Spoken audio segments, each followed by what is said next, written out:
What an inauspicious start. Do we have RE audio now? We do. I was babbling a whole bunch. Well, you know, that's par for the course. That's par for the course. Yeah, there I am. I was saying I gotta be careful because you actually know me, Gloryhound.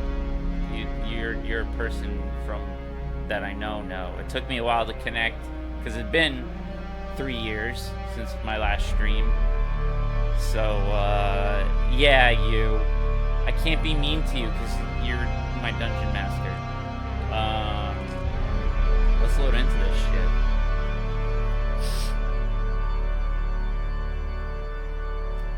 Thanks for tuning in, buddy.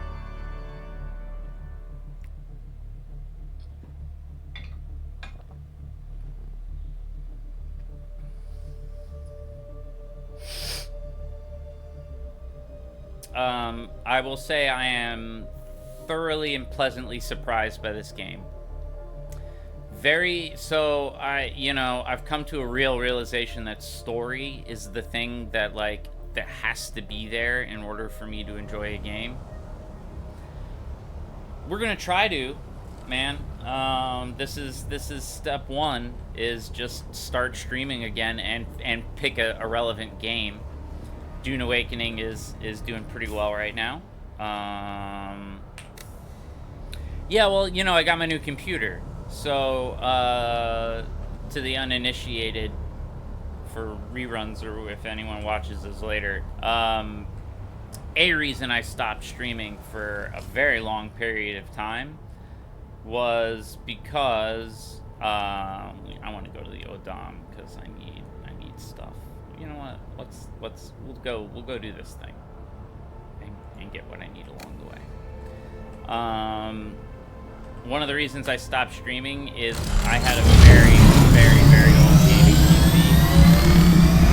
A lot on my end. Let me know if there's double feedback. I recorded a test and there didn't seem to be, so everything seemed like it was sounding as it should. But yeah, my computer got too old to do streaming and gaming, and I was an idiot, and someone gave me a VR headset for free because I got lucky, and a good friend who's crazy and didn't want his Valve Index, which is a really high-end VR headset, and so he's like, I'll give it to you, and I'm like, cool. There's no way it's gonna work right now, and then it worked.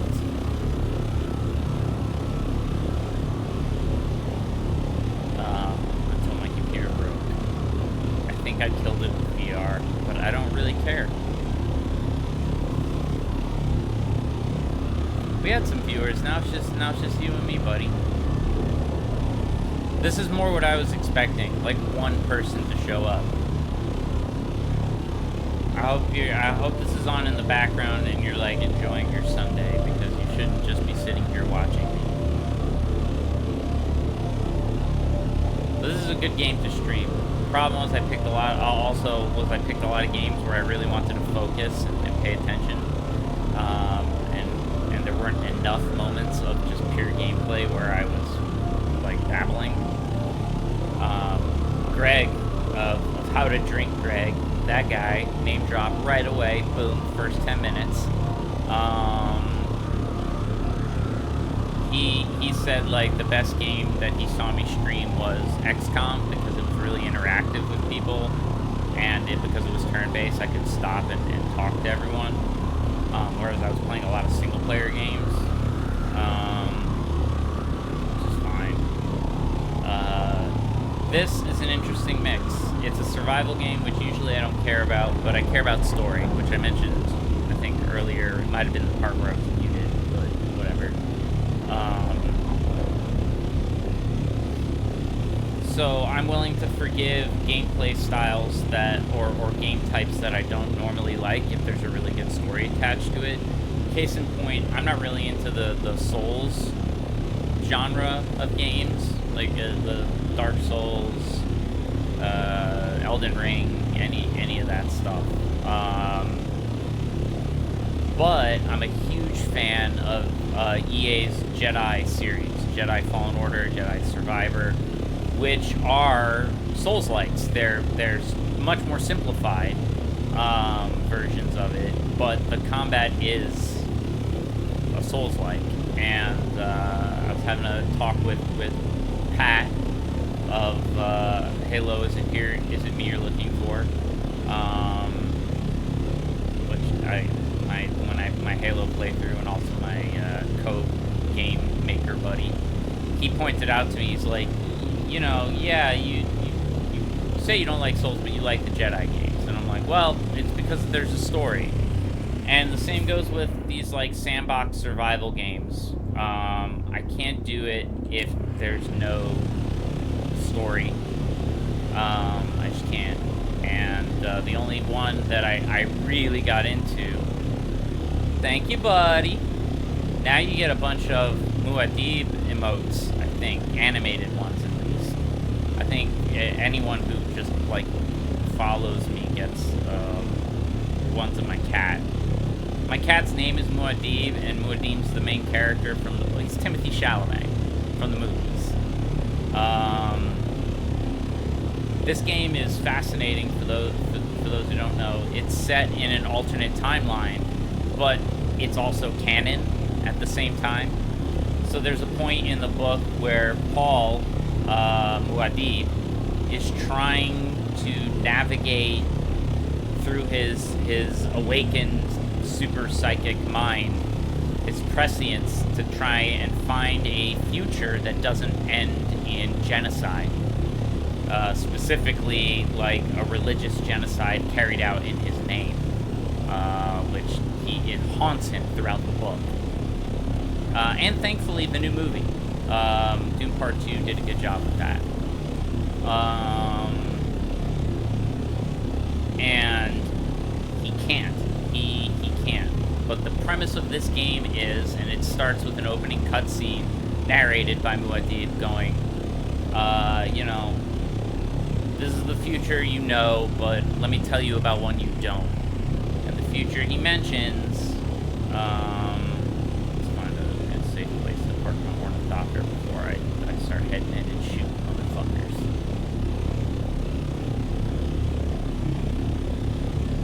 This looks good. I'm surprised how good the maneuvering is on these ornithopters. Like, very, very pleased, because you, as a survival game, you really want this game to... There we go. While some of the physics are goofy, like obviously my wings didn't obliterate when they were in the side here, the ornithopters handle really, really well. Let's turn on my shield. Let's get armed. So yeah, Paul basically says, I found one path forward in the opening cutscene, where he's like, where it doesn't end in horror. And unfortunately, it's impossible, because the thing that requires it is that I was never born. So, and he goes, so here's what happens instead in this timeline. Instead of having me, my mother listens to the Bene Gesserit, Lady Jessica obeys, and has the daughter she was commanded to have, because Bene Gesserit can do crazy shit like that, like decide, you know, the genetics of the child they're going to conceive. Someone here.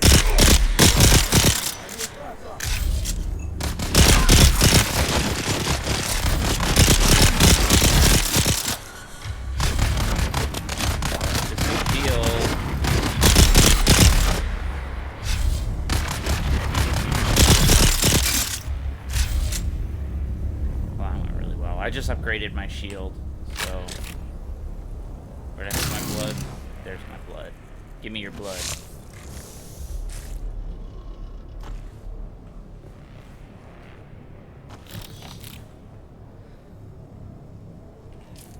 Critically injured my tuchus. I should probably now switch out some of my skills. I always keep Shigawire Claw, because even though it's a traversal skill, like right now I have all my traversal skills out, it is useful in combat. Well, tough shit, man. You don't like cats? You're on the wrong fucking channel. I know we're friends, but... This is, I love cats. I love my cat. And he was right. Oh, he's over there. He moved up. I can center my camera a little more, I think. I don't know what I look like. Excuse me. There's a delay, so I'm gonna watch my camera get adjusted here. Move it. Move the camera. I only have one monitor right now. So I'm like using multiple inputs to pay attention to things. But anyways, whatever. Camera looks fine. Does it look fine? Yeah, it looks fine.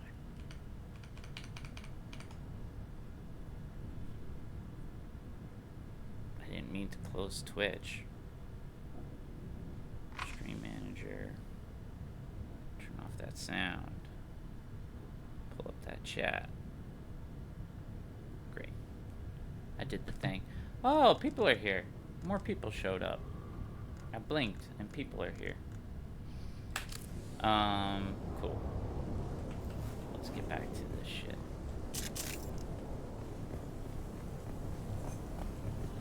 I think I babbled too long and the corpses disappeared. Yep. That is indeed what happened. So this timeline, because Jessica had a daughter instead of Paul, funnily enough, the daughter, who is a character in this, she's an NPC, so the not Paul character, her name is Ariste Atreides, and they call her Ari for short, which I found endlessly amusing.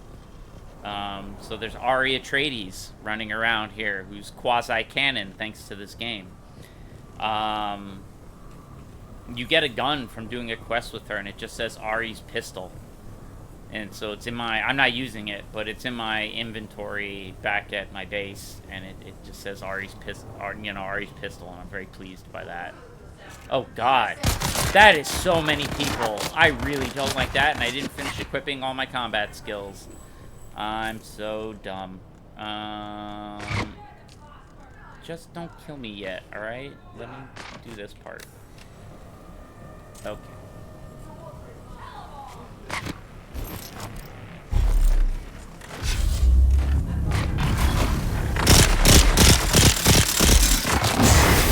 Oh god, get out of here, I don't want to get poisoned. How does that work for the mines? It doesn't work for that. Just trying to clear out the poison. These fuckers are gonna be a problem. Get the bastard.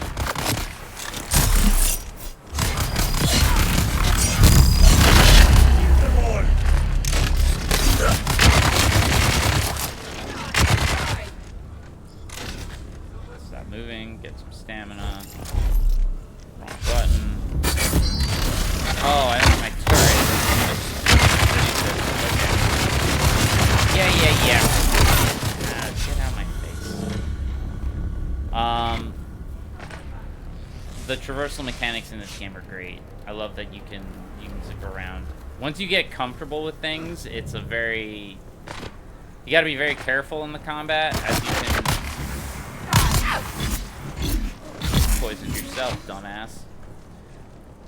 So my best chance with these heavy guys right now is capture them in this. I gotta get through their shield. Oh god, I don't. God damn it. Okay. Need to reload.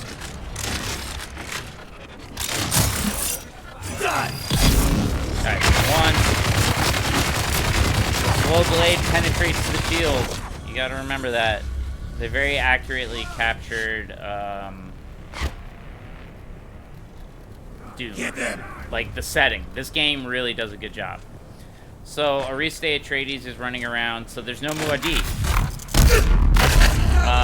as a result of obeying the Bene Gesserit Sisterhood, Jessica got more training, and she became not only a Reverend Mother, but a very special one called Truth Sayer, which means she was able to detect Dr. Yue's, planned betrayal.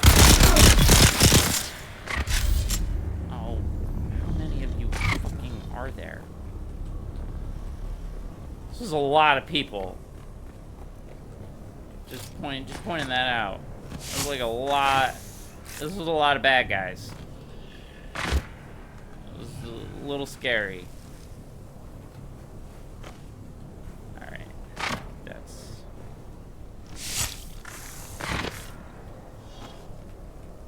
Gotta get their precious bodies water.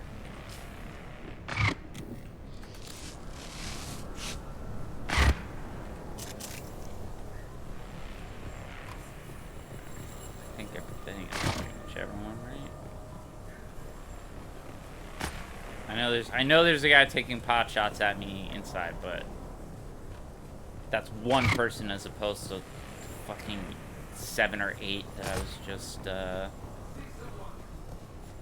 dealing with. Now, where's the shots coming from?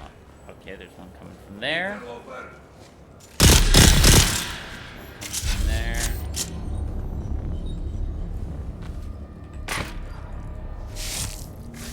So because Jessica was able to tell that there was no betrayal coming, that there was a betrayal coming, or rather, and figured out who the traitor was, like quick, House Atreides never fell. So now we're at the point, basically, we're at the same point in time where the first Dune book ends, but now there's just this big, nasty war going on between House Atreides and House Harkonnen, with a lot of characters that died in the book are actually, they're still alive. Again, wrong button.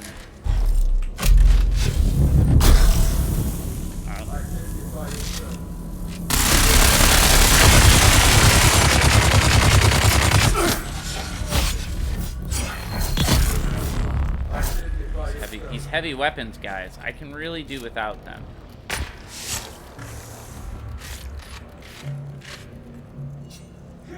Identify yourself. I don't think I can shoot through that yet. I don't have the permissions. There it is. A little security card that lets me get past that lock.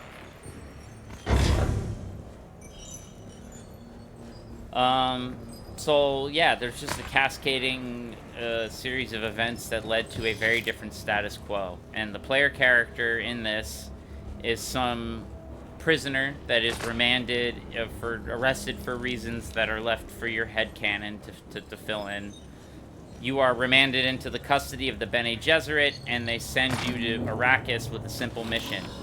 Find the Fremen, which is a lot harder in this timeline than it is in the books, because something that happened as a result of all the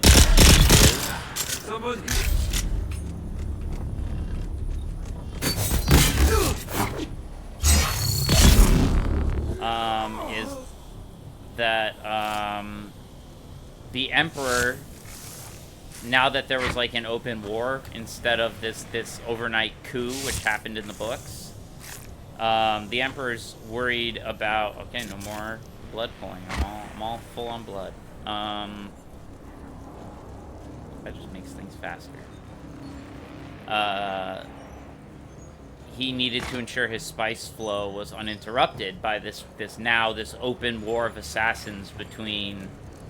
And a war of assassins means that there are some ethics to this fight. They can't just nuke each other because every house has nukes. So they're not allowed to do that, but they do they are trying to kill each other. Basically, there's a lot more espionage and sabotage and a lot less like huge open warfare. Skirmishes, definitely like skirmishes. It's just different setting. But but the Emperor sent his fucking kill squads, the Sardaukar, and they supposedly eliminated the Fremen.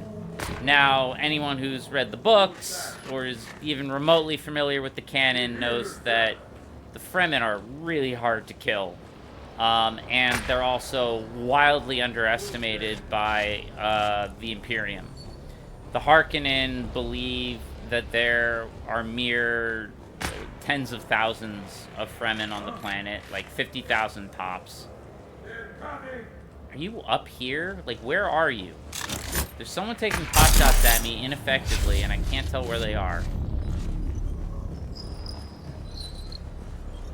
Been here? Yeah, I hear you. Oh, there you are. Hi there.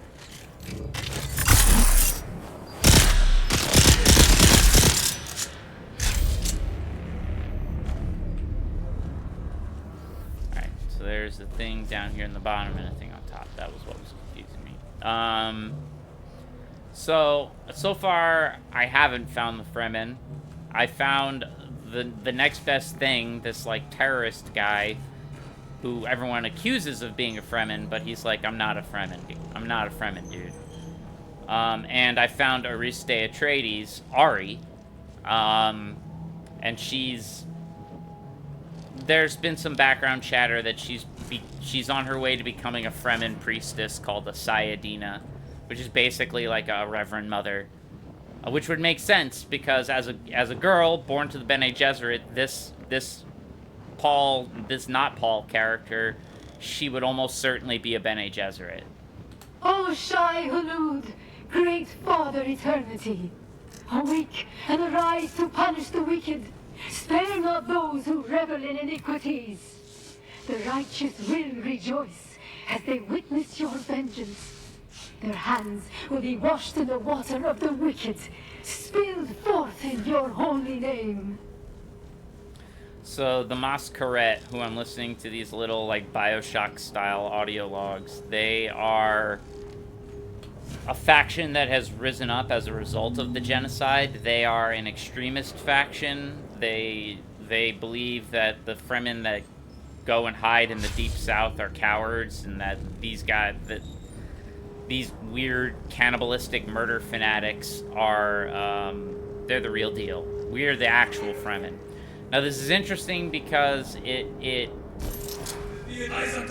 ties into a faction that shows up in the third Dune book. Hey there, buddy. You gonna hop down and say hello? Come on. Come on down. Oh, that's a Bene Gesserit. I don't like that.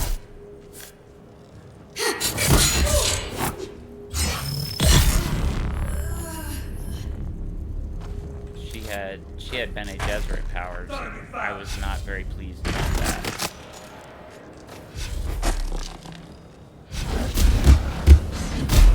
This dude also has it. There's a lot of guys that have this, like, Bene Gesserit training, which is weird. That's my one, if I have a nitpick with this game, and I guess it's a general conceit because they made Bene Gesserit one of the playable classes.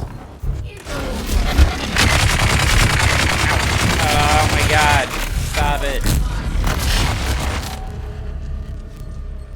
Stop it so much.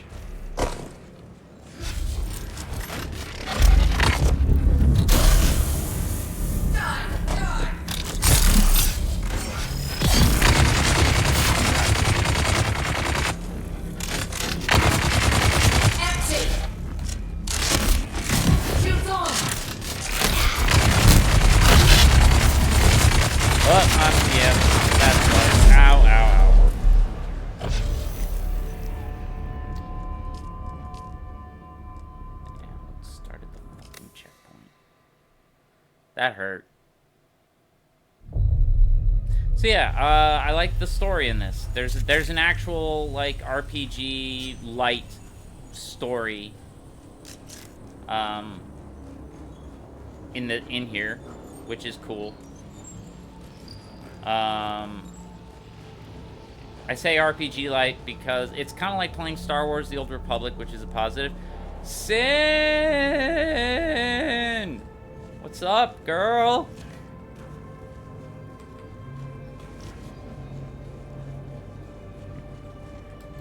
I'm back after 3 years of not streaming. I mean, if ever I was gonna stream a game, it's a Dune game, am I right? For the Muad'Dib. He's chilling up there on top of his blanket. Okay, there's still here. Okay, we're doing better. I may die again, but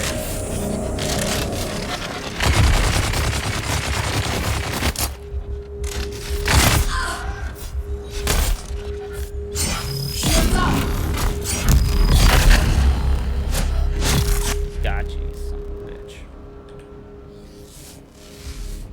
So yeah, there's a plot to this. You're finding the Fremen who are missing, which is cool. I mean, that could piss off some fans. I could see they're like, what do you mean there's no Fremen? It's not that there's no Fremen. The absence of them is a huge deal.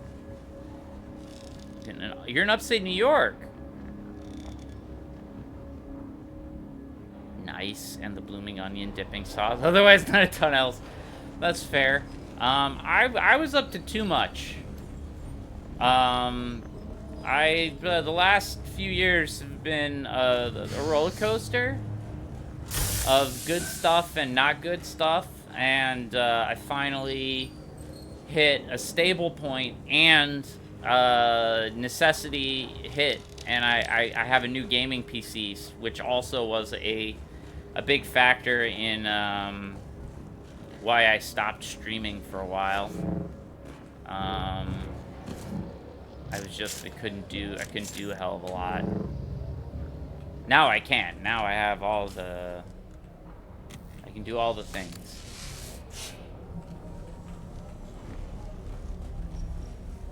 But anyone who rewatches this or watches it from the beginning, I explained a whole bunch of shit about the setup of this game and why I like it, and why I'm enjoying playing it, even though I'm usually not a big survival game guy. The very interesting thing about this game, too, is that it is licensed by the production company that made the movie. So aesthetically, it shares a lot of DNA with the Dune film. But there are some changes, particularly with the Atreides. Or arguably, the Atreides are more book accurate, and the Harkonnen look like they do from the movies. But this pulls from the books, man. As a huge Dune nerd, this pulls deep. I was talking about the guys I was just killing here, the Masquerade. They're kinda like these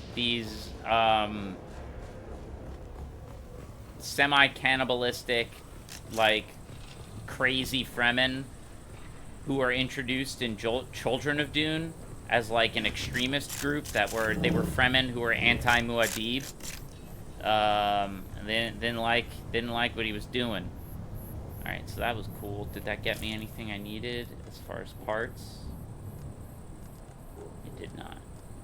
I did a quest, so that wasn't pointless, but I need to go to like a settlement or something.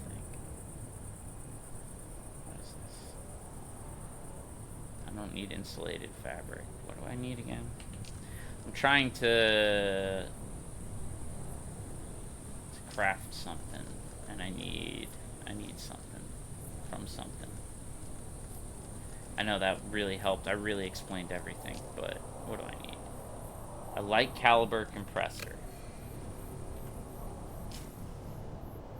That was Masquerade. So that was my problem right there. So I was fighting the wrong faction. I gotta go fight sandflies. Which retreason is this? This is the Dom. I need to go to the shield wall areas. Enter a sandfly base. Boom. A tormented soul. We're just gonna go keep doing contracts and shit. Regrets, Cutting Edge, The Missing Peon, Lost and Found.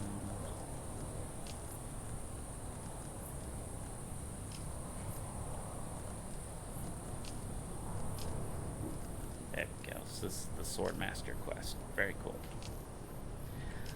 We're gonna go do that.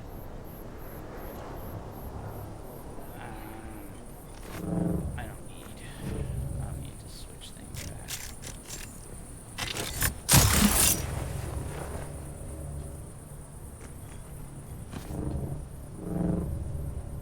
But yeah, this game is pulling from deep from the books, which I really love. They've introduced factions that are only introduced in the sequels.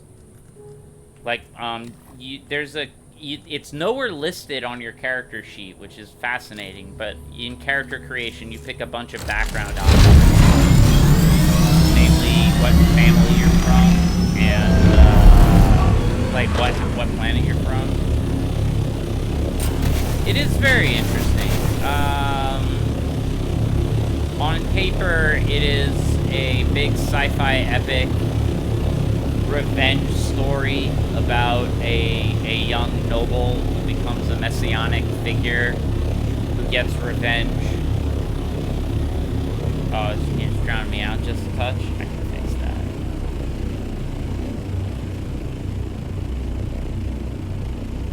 How's that? How we doing now? Is that better? I could make myself louder, but that would redline things. I would rather make the game quieter. Yup, that helped. Good. New computer, had to reset everything up.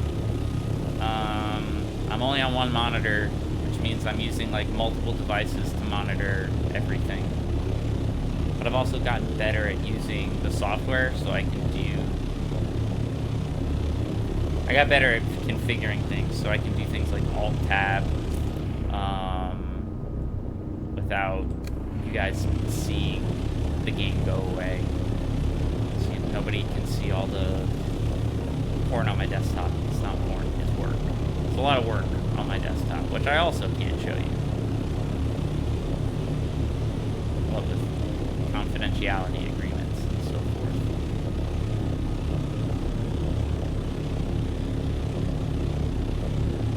No, I didn't. This is the very same mic that Mr. Tishan provided me for when we were doing Cyberpunk. Like I said, I just got better. I just got better at using things. I know how to. Wait, how far away did I park myself? Oh, way too far away. Get the hell back in.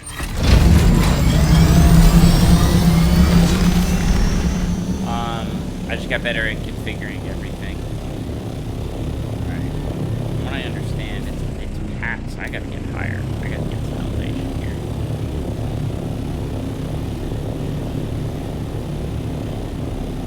Very impressed by the various mechanics in this game and how they all work.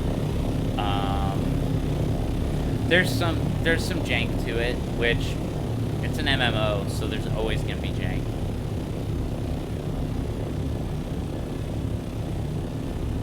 That's good to hear. I don't know if he was gaming. I know he's still cranking out videos, and you know, we spoke not too long ago.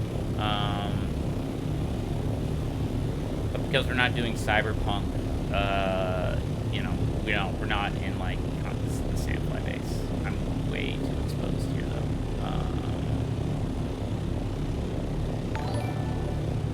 Oh boy. All right, enjoy work, my friend. Don't kill me in D&D next week. You're not allowed. Goodbye, Dungeon Master. Nice, 3.5. I spent a lot. That was the D&D of my teenage years. Nice. I am currently playing very much against my normal type. I'm playing a hobgoblin fighter. And I'm playing an evil character, which is very amusing. He's a real piece of shit. But not like, he's not a psychopath, so he's neutral evil. So he's either evil for evil's sake, or code. And now most hobgoblins are lawful evil. It's actually a point that my character is a bit of an outcast and doesn't fit in because he's kind of just like a narcissist and a jerk. He's fun. Well, what's going on with your theurge, Sin? Tell me about theurges. I want to know. Also, hello all the lurkers, anyone who's not participating in the chat. No pressure, but hello. And if you're just watching for the drops, welcome. If you're even watching, because I know that when I do stuff for drops, I'll tune in for someone, and then I'll literally mute and walk away because I'm just tuning. But I don't care. You're inflating my viewership anyways. Enemy sighted.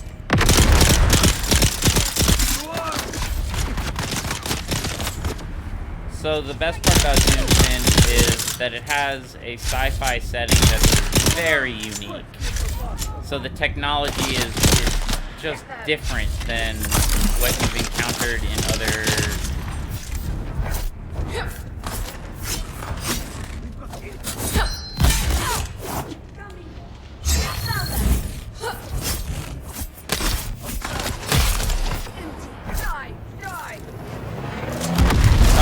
Oh god!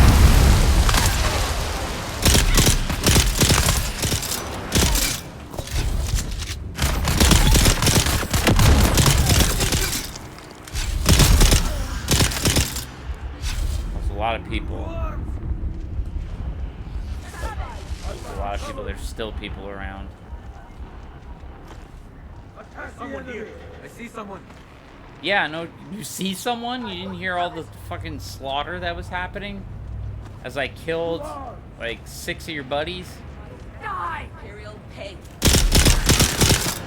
I am an Imperial pig. I've got your back. Eldritch Theurge.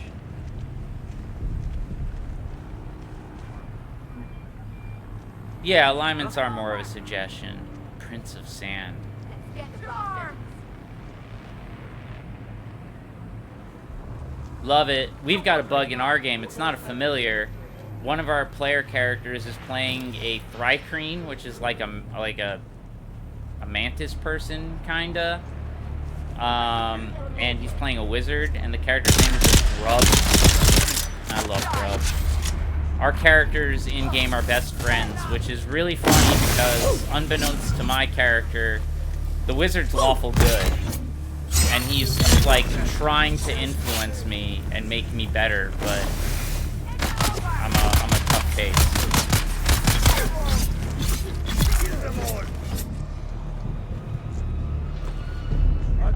Bugs are great. Our NPC Barbarian is a Myconid. Oh, I love Myconids.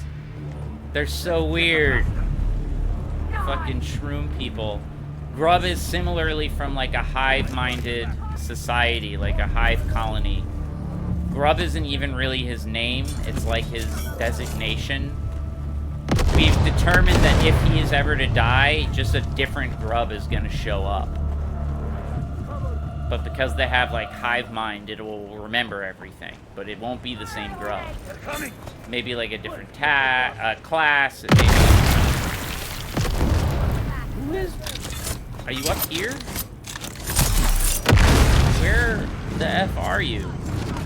There you are. See, climbing can get a little tricky. Okay. I really don't need the flamethrower.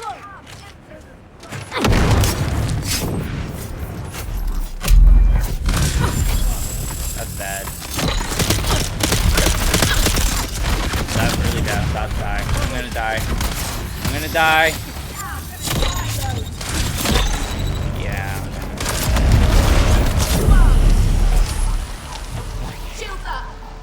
Yeah, the checkpoint. Big Mushroom Buddy, nicknamed Squishy. I like the Squishy nickname.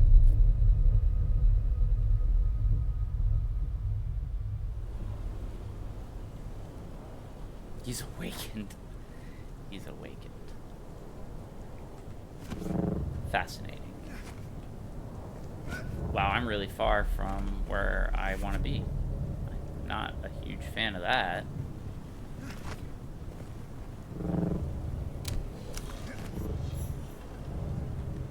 As he should. Our Thrycreen also, he communicates telepathically.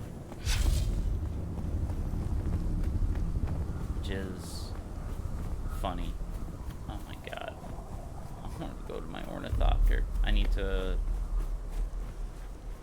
grumble, grumble, grumble, grumble, grumble. I need to get all my traversal skills back re-equipped.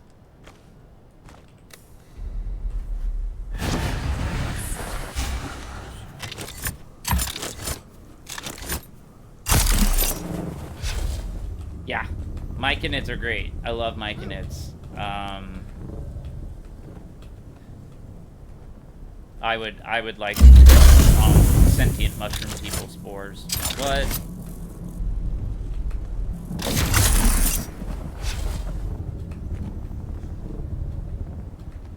The problem is I flew my coptery thing all the way up top this shield wall. And now I have to... I resurrected at the wrong place. Oh my god, what is happening? Thank you. That was terrifying because your stamina drains. And that's not a good thing.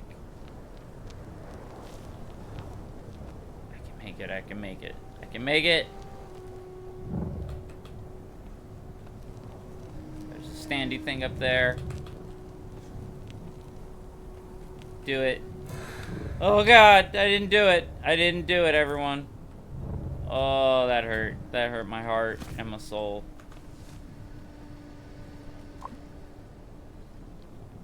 I was so close. Alright. Part of the problem was I fucked up my jump here. Characters from the desert.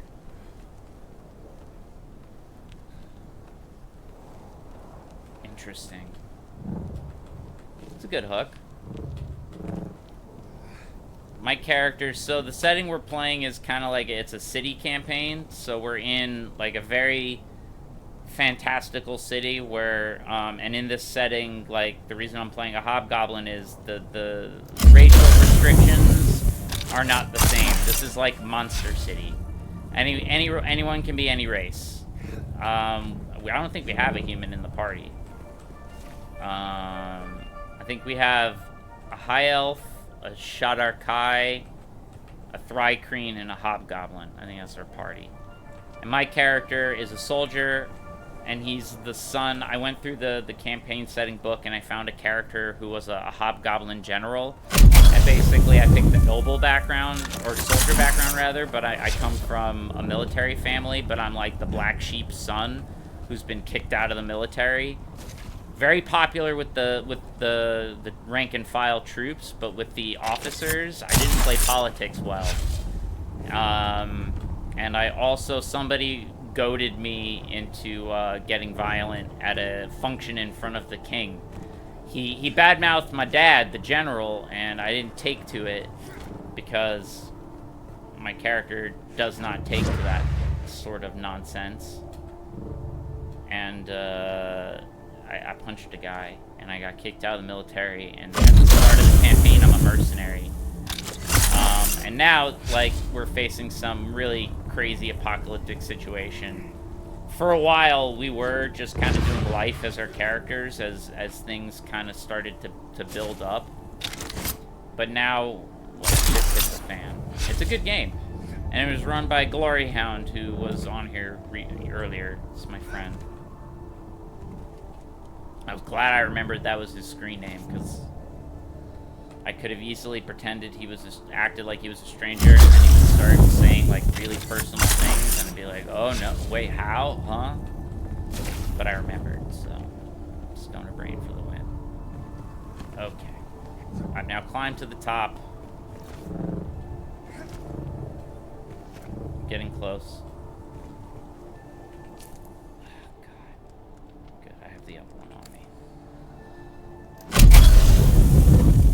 predicted that the dispenser belt was gonna break. I just didn't remember. I knew I brought it with me. I just didn't know if it was on the Thopter or on me. Hey, aluminum. I need some of that.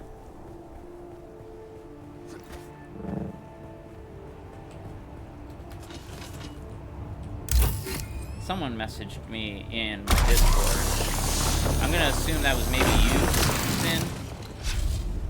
I haven't checked yet, but I will. When I'm not doing the thing I'm supposed to be doing, which is playing video games and talking.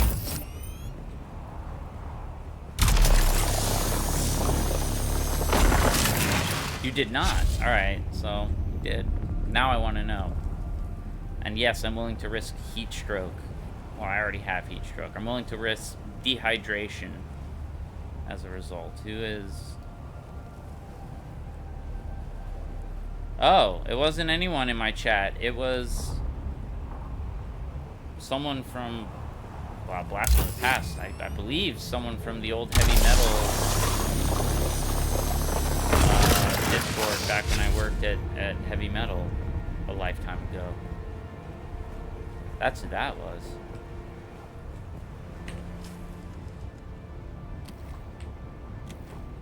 Some water.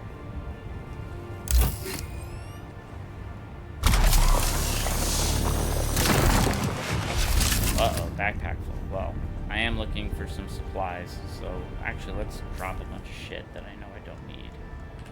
I don't need you. Don't need you. You. Don't need you. Don't need you. We'll drop you as needed. For now, that should be enough, because the other components I need shouldn't be heavy. Alright, so step one, we gotta go get back to all the shit that I dropped when I died. Which is that skull on my navigation bar right there that I'm inching back towards. Next, we gotta remember to do a vehicle respawn should I fall again. It sounds like there's another player there, or an enemy now there's people fighting. Interesting. So my goal right now is to sneak in before the fighting starts and get to that green skull.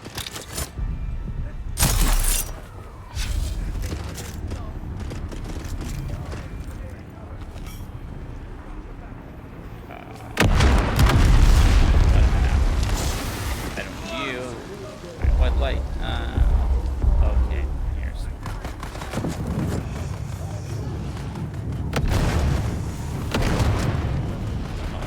I don't... This is really stupid of me, by the way, to...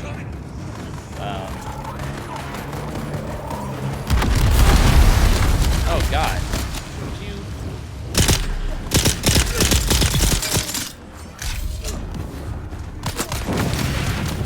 Fuck me! I also don't have any of my combat skills equipped right now, so this is stupid of me. This is very stupid of me. Very quickly. Trooper. Nope, I don't want colleges. I want my anti-gravity field, and I want a fucking turret. Now. Give me that.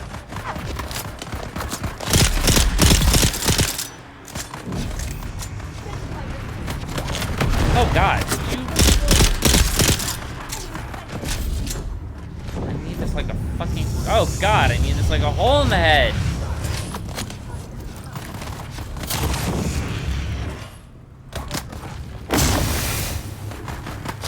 So that way too.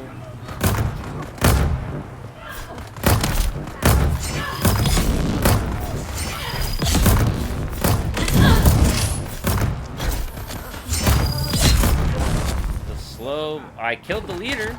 Okay, I did the thing I was here for. Well, that's encouraging. Oh, that's less encouraging. Stay away from me. Let me heal.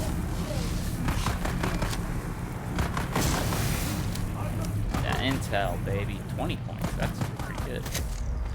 Intel is the resource used to unlock, like, build schematics. So that's an important resource. Enough with the poison. Okay, enough with the poison already.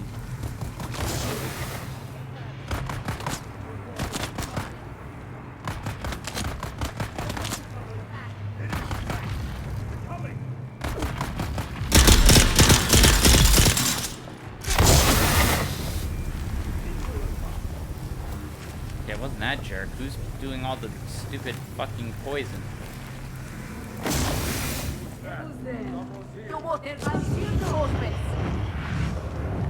Flamethrower asshole.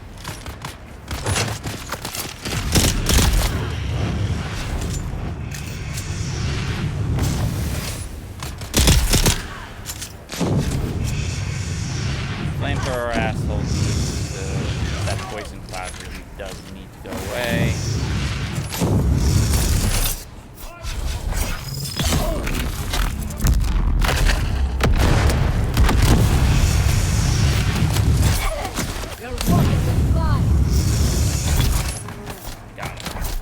Okay, okay. Let's get our stamina back. There's still so many people here. No, these are, good question, because this is a multiplayer game. These are all NPCs. The majority of the game is PvE.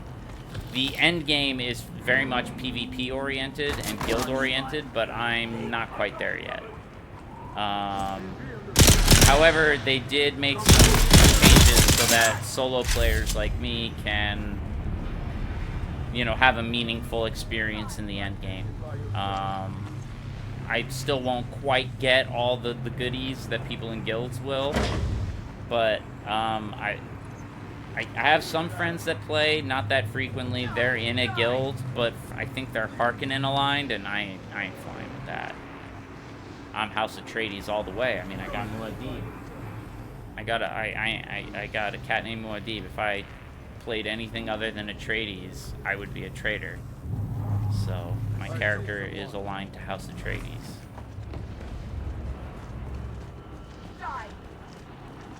You can keep yelling die, but you actually have to have line of sight on me first. You very rarely see other... Oh god, so many! Why is there so many?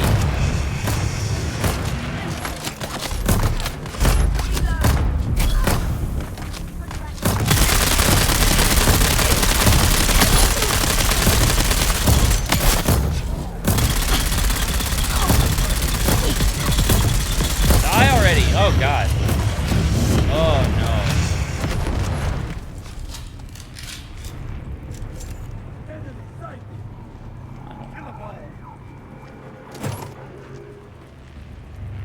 You've got to be like really wily in this game. Wilier than I'm being right now.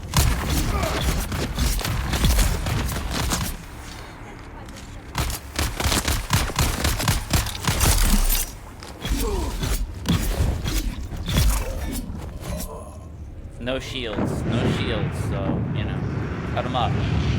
Cut them up good.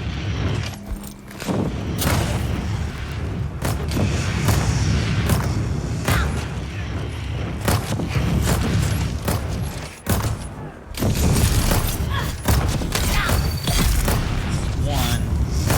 Oh god, oh god, oh god.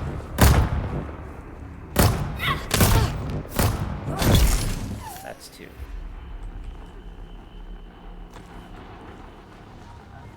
Woo! That was very intense. I definitely died a few times doing that.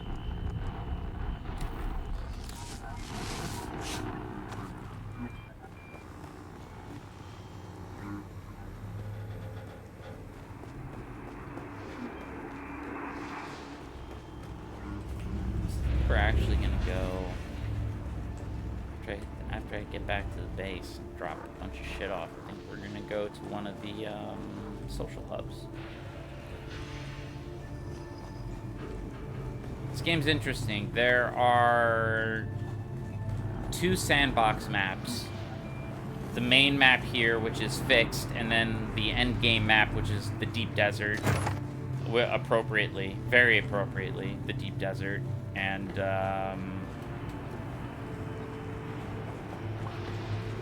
that is interesting because this game's about like base building and all this stuff, and obviously guilds fight and what have you. Once a week, a Coriolis storm, which is like a sandstorm hurricane. It's awful. It will strip metal. It will rip flesh from bone and then erode the bone. It's really scary. Okay,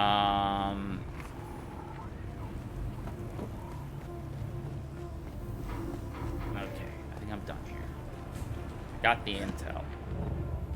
Oh, I didn't see any schematic chests. I still didn't get any of the component I was looking for, but I can go buy it at the social hub. So that's what we're gonna do.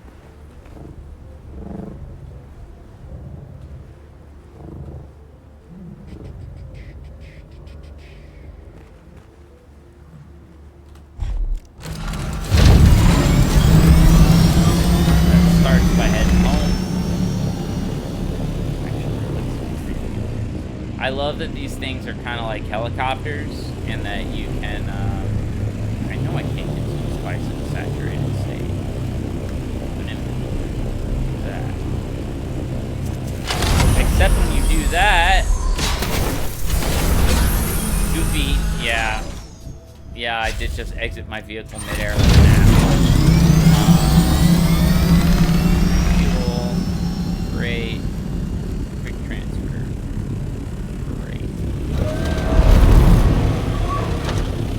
Right? So they're, in the books, they're called ornithopters. And I was like, what the hell's an ornithopter? And I looked it up, and, like, orni is, like, the Latin prefix that would mean wings. So, an ornithopter is a flying machine that mimics wing flying. So, yes, this one has 4 wings, and yeah, it's like a dragonfly. I'm a touchstone. You're good. It's legal in New York, and it's everywhere, so I don't have any problem talking. Like, I didn't have much of a problem talking about it beforehand, but now I really don't have a problem talking about it on stream, because it's legal. I'm on a first-name basis with my dispensary people. I don't know if I should be proud of that, but it is a fact. Mask works at a dispensary. Glad to hear you and Mask are going strong. Hear that? Like Mask. Good dude. So yeah, see these are all player bases.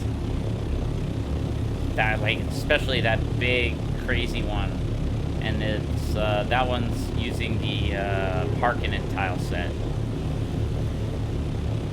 You're seeing things. I think I have my draw distance maxed out. I should. I am trying to see what this new computer can do.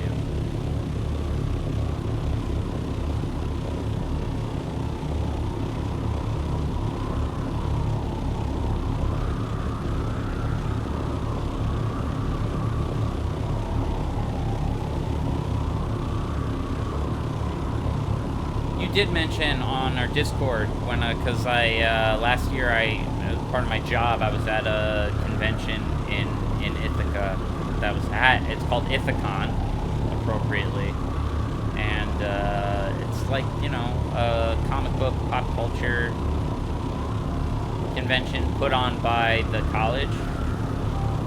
So it's a class course for, like, event organizing, and so everyone who's running the event are students, and they're being graded on running this convention, which is really cool.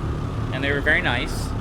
Very happy for us to be there, and I got to meet a Star Trek character that I always wanted to meet, or rather, you know, the actor that plays him, and a bunch of really cool comic book artists for the first time.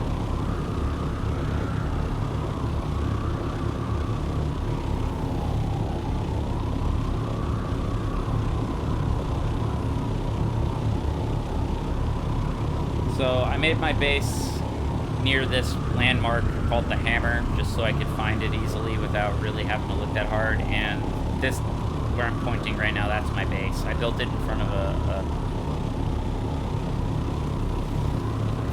patch of resources that are quite useful.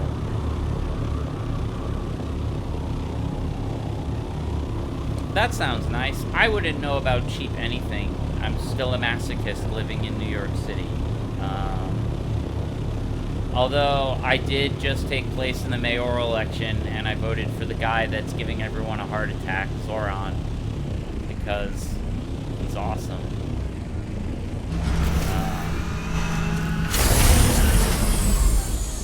Voting in New York is also really interesting because we put into effect a ranked voting system.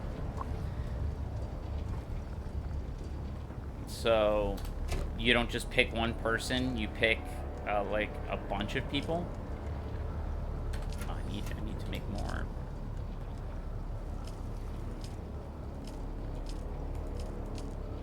I can't take it. I gotta drop stuff off. Freshly opened dispensary. Yeah, I think I remember Mask having experience in that industry. Well, look. Obviously, I'm pro-legalization, so, you know, good. I'm glad that he's got employment. I'm glad that it's viable. You sound like things are okay. Sound like life's not bad.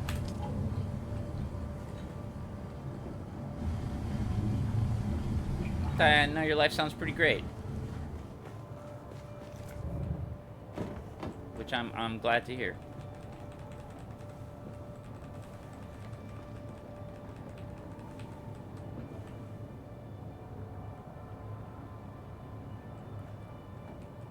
Oh, well, that sucks. I have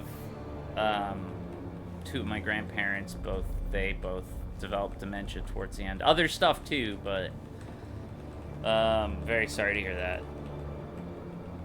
I wish they were my old country, like, Holocaust surviving grandparents, so the idea of anything drug related is anathema to them. We would never even have suggested it. But this was years ago, so, like, things were not as legal as they are now.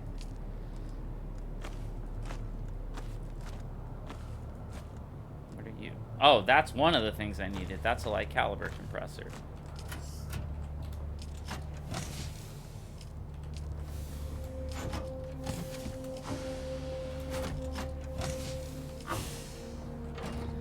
One of the things this game needs to add, and they said they're going to add, is labeling crates. I've had to reorganize stuff a bunch. This is heavy, heavy, heavy, heavy, heavy. I need here. I need to have some med packs.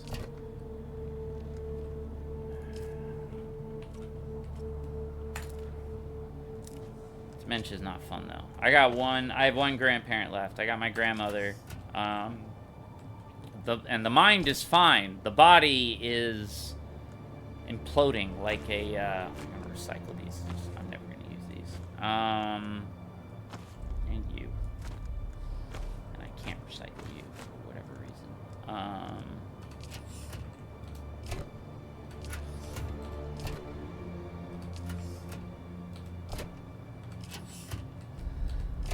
Yeah, she's imploding like a dark star.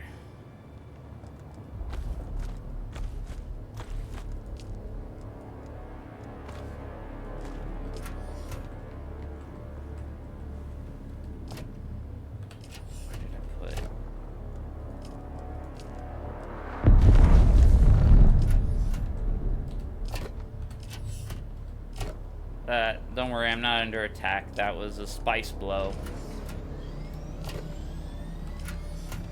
And there's someone landing nearby. I'm by resource patch. The one thing I've been spending my money on in this game is expanding my base territory, because that's finite, and that's gonna get, like, filled up really fast.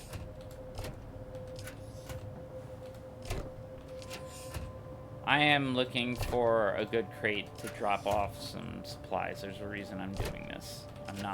I'm not just insane.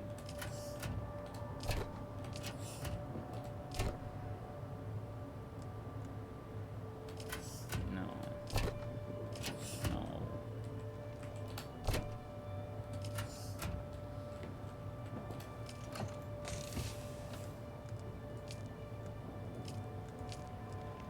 Yeah. Good. Now you can go where I put those other things.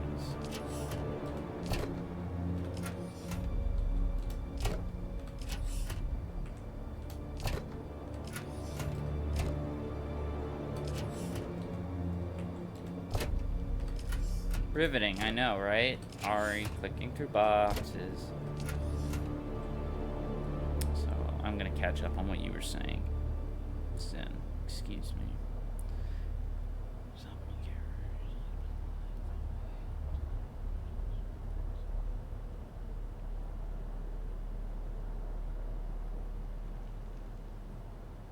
So yes, it is. So like Minecraft, this is a base building survival game. It just happens to be set. Oh, that was the chest I was looking for. It just happens to be set in the world of Dune, which, you know, I find very, very cool. As a big old Dune nerd.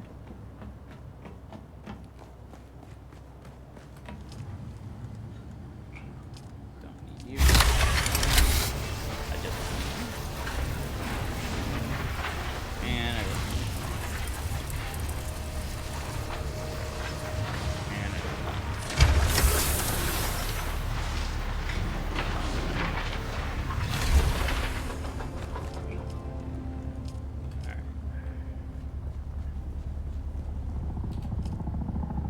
Yeah, big muncher, big muncher. I gotta get the schematics. So purple items are unique. I like how they handle this. When you pick up a schematic, you can build it one time and repair it as many times as you want. But sometimes you earn an item without the schematic. So it becomes impossible to fix until you get the schematic, which is a fun conundrum. So every time you die, and I died like 3 times out there, so yeah, I gotta do another run soon to where those schematics might be, but they might also be for sale where I'm about to go. And actually, let me take all my Solari with me.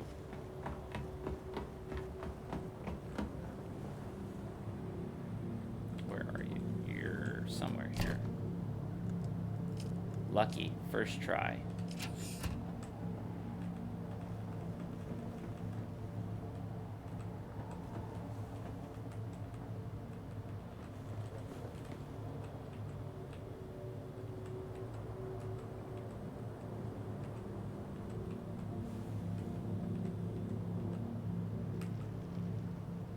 I did have it organized at one point, where I knew where everything was, but I'm in the process of, like, reorganizing and upgrading the things. Alright, yeah, you're new. I'm gonna keep you with me just because I need to remember that I need a bunch of you, I think, for... I don't need to go over here to figure it out, but it's... Alright, what do I need? Yeah. No, I need a light caliber compressor. What are you, an industrial pump? I can... No, there should be a place for you. I need light caliber compressors. So I'm trying to build a cool weapon. It's a fire shotgun. Fire. I think, wait, you might be here. You are now. Great.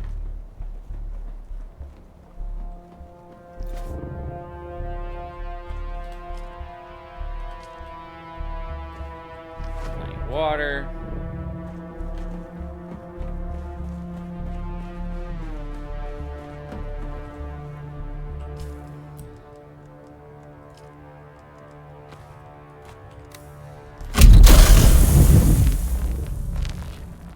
Bouncy.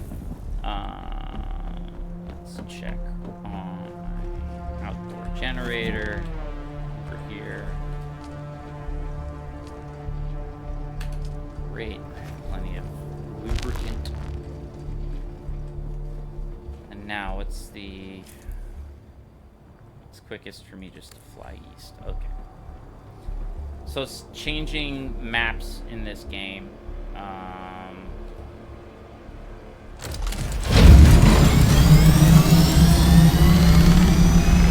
I thought I pulled up.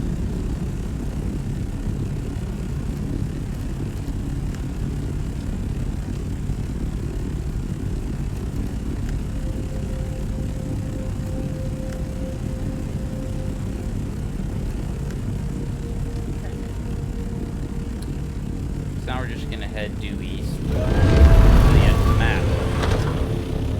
And this is the main sandbox right here. A section of Dune called the Haga Basin. I have finally unlocked, as in cleared the map so you can see all of it. So the red border is just, this is the edge of the game for now. There are 2 social hubs, one for each major faction, and then there is the end game sandbox, the Deep Desert, which gets wiped once a week by a huge sand hurricane. I'm not there yet, but I'm getting close.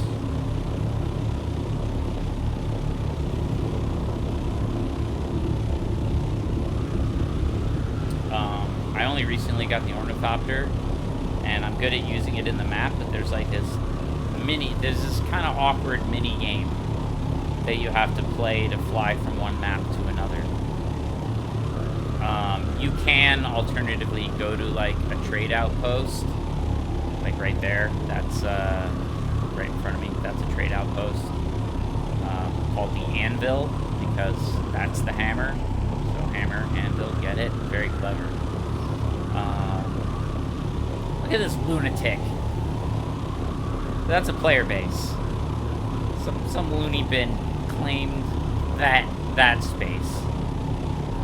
What a nut job. Respect, but you're a lunatic. You don't even have. Hold on, I gotta check out this guy's base.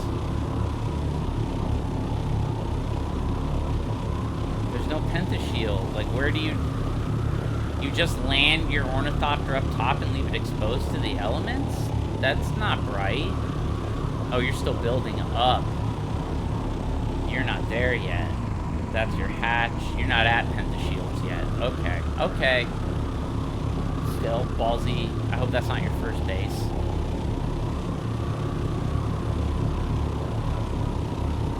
This section doesn't have much in the way of player bases because this is a pretty hostile section of the map. I love that every new form of transportation you unlock in this game, and there are a bunch of vehicle types. I've unlocked 3 of them. One's like a sand bike, then there's like a buggy, like a dune buggy, and the sand bike is kind of like an ATV. And then there's this is the scout ornithopter, the light ornithopter. I unlocked the schematics for the assault ornithopter, but I have not built it yet.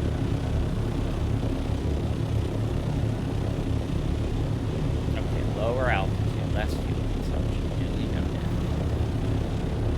How much further do I have to go? Oh, alright, almost done. Get out of here. I said get out of here.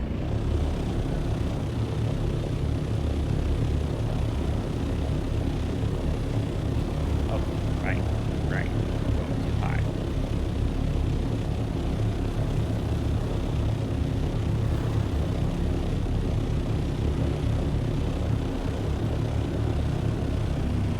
Yes, I would like to travel to the world map, please. Map a world.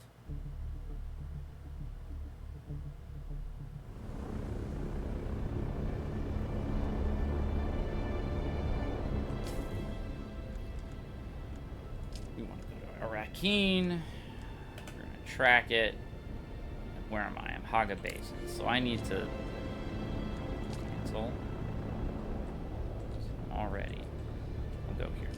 So basically you gotta fly between these, you gotta ping pong between these, that's me.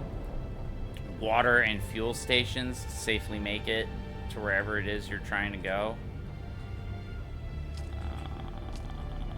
Come on, Rakeen, where are you? There you are. Okay. I still don't have this part, like, memorized. Alright. So you just ping pong from these.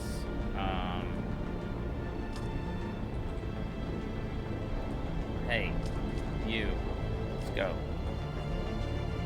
So as you can see, that's your fuel bar, and that's your water bar, and you have to, like, stay here for a hot second and let it refill.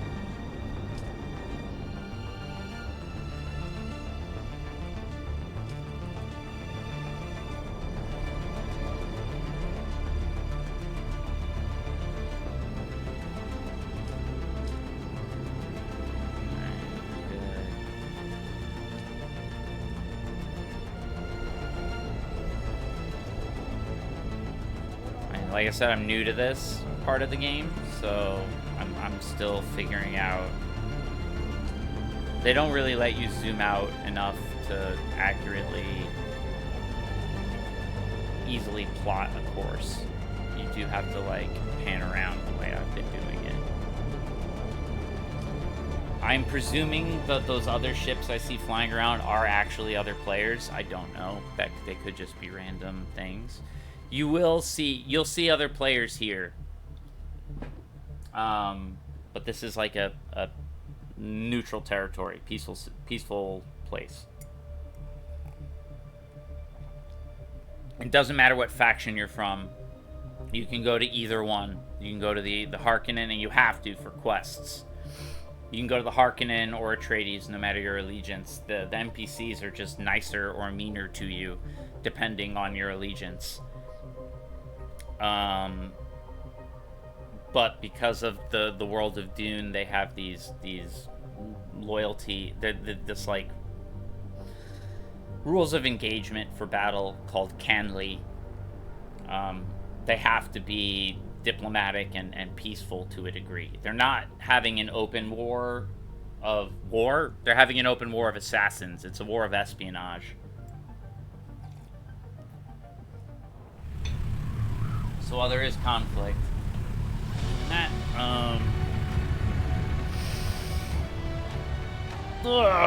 stretch. There I am. That's another player. Very scary looking, Harkonnen-y looking player. That's the fast travel person that you want to go to. But I need to return a sword hill, so I can become a better sword master. Right? He should be here in Arrakeen, unless I went to the wrong place and he's in Harko. They're gonna tell me he's in Harko.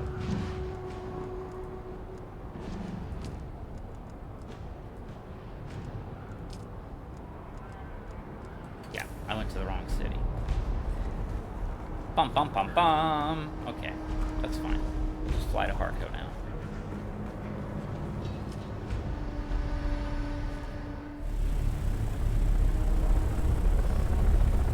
My only complaint about this section of the game is that it's pre-rendered, so, like, the ornithopter you see isn't yours. Me too. They did grab a lot of the aesthetics from the movies, but they made it, it is, I was saying earlier, this is more drawn from the books. It is licensed by the production company that made the movie, Legendary, who also made the Dark Knight movies, the Christopher Nolan Batman stuff. So they've done a bunch of things.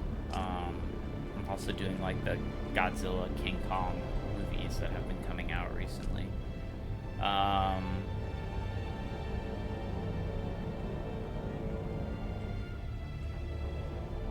Harco. I gotta find Harco. That's not Harco. That's Hogda Basin, still not Harco. That's the deep desert. Definitely don't want to go there.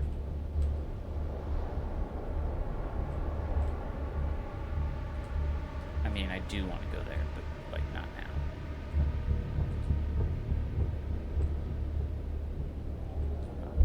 Found a Rakeen again.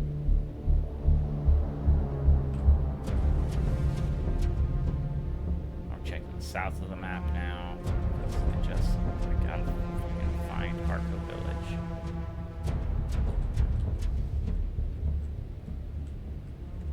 This is why this part of the game kind of annoys me.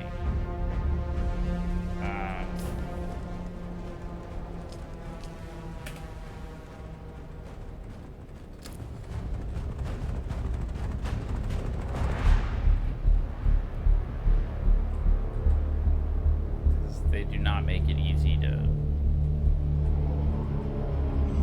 There's Harco Village. Alright, so there's Harco Village. I'm trying to naturally get back to me so that I can kind of navigate. There I am. Okay, great.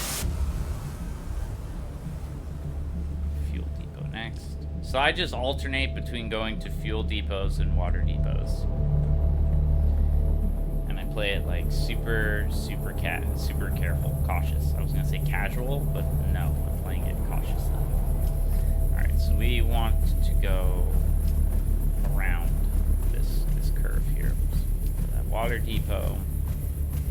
Go to that fuel depot. Vast sprawling deserts. Yeah, it's cool. So, like, Frank Herbert wrote this book in 1964. Rather, it was published in 1964. And when Star Wars came out and Luke Skywalker was on Tatooine, Frank Herbert was like, do I sue? He ultimately opted not to sue. He thought about it. But then he's like, whatever, I don't care. My book's better than Star Wars. And so, but yes, the idea of a desert planet definitely came from Dune. And the idea of, like, this chosen one figure erupting from this planet is also from Dune.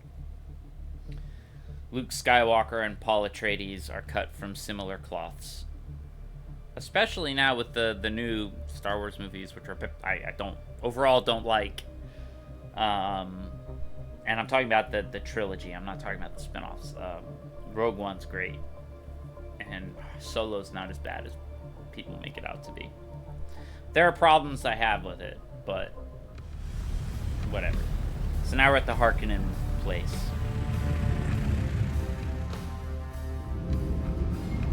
So this, like I said, it pulls primarily from the books, but the one thing that it really draws from the movies is the look of the Harkonnen. So everyone's bald and pale and has, like, really black eyes and are weird.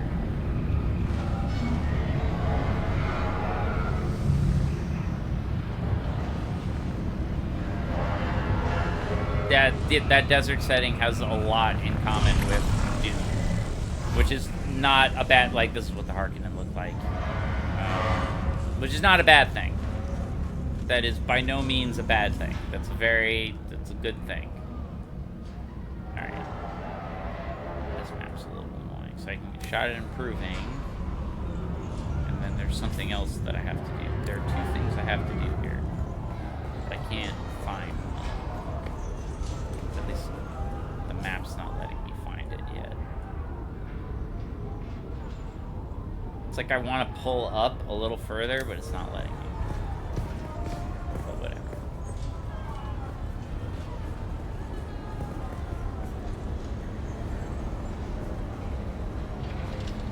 That's cool. Yeah, I mean, I always encourage players to just, like, if you're gonna go do something, go do something, man. Like, if I'm not gonna plan it out and you want to, you know, enhance the world, well, I gotta go talk to the bartender. Why do I have to talk to her? she's like, this lady's like one of those bartenders that like has all the connects. Welcome back. I have to say the code word. That's a special drink. Fresh cedric juice is hard to come by on Arrakis. Was there anything else with that? Oh, that's who I did all the murdering for. Very good then. Tell Dr. Kumari she can expect supplies through the usual channels from now on.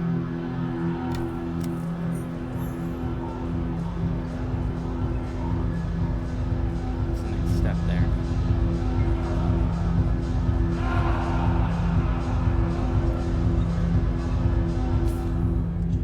Is there a next step?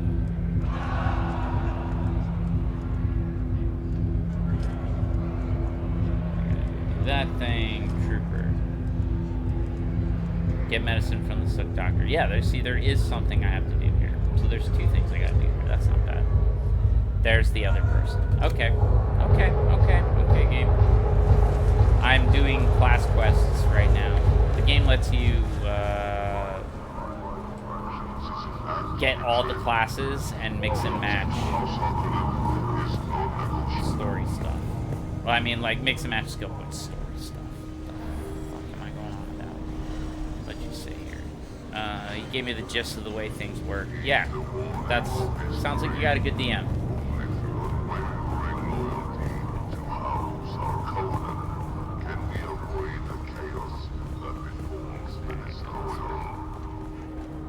I'm looking for a blind sword master who's teaching me how to be a sword master. He taught Duncan Idaho, who's a character from the book and the movies. He's Jason Momoa's character.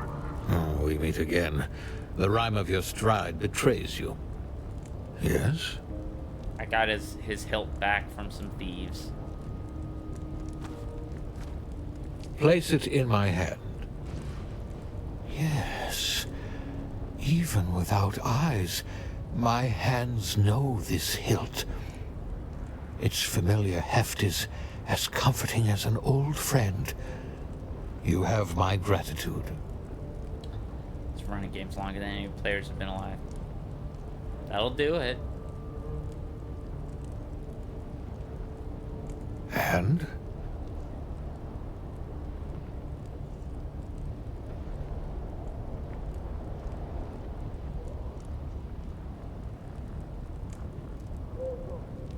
Damn you, you are perceptive. I am a mentat. You have the right of it. Or I melee. already know who set this in motion. That's a human You computer. look upon a broken man, living in the refuse of his ideals and former glory, kept alive by an enemy who respects him too much to let him die. Okay, so the really interesting thing about Dune, as opposed to any other sci-fi setting, Sin, is that this is an analog, not a digital future. Very much on purpose. This is not some, like Star Wars, different galaxy, different... This is our future. It's set in the year 10,191 or something like that. So, you know, AD. They do trace themselves back to old Terra, although they left Earth a long time ago, and now humanity populates the universe in different pockets all over the place. In order to do that, they developed advanced AI, which they called thinking machines.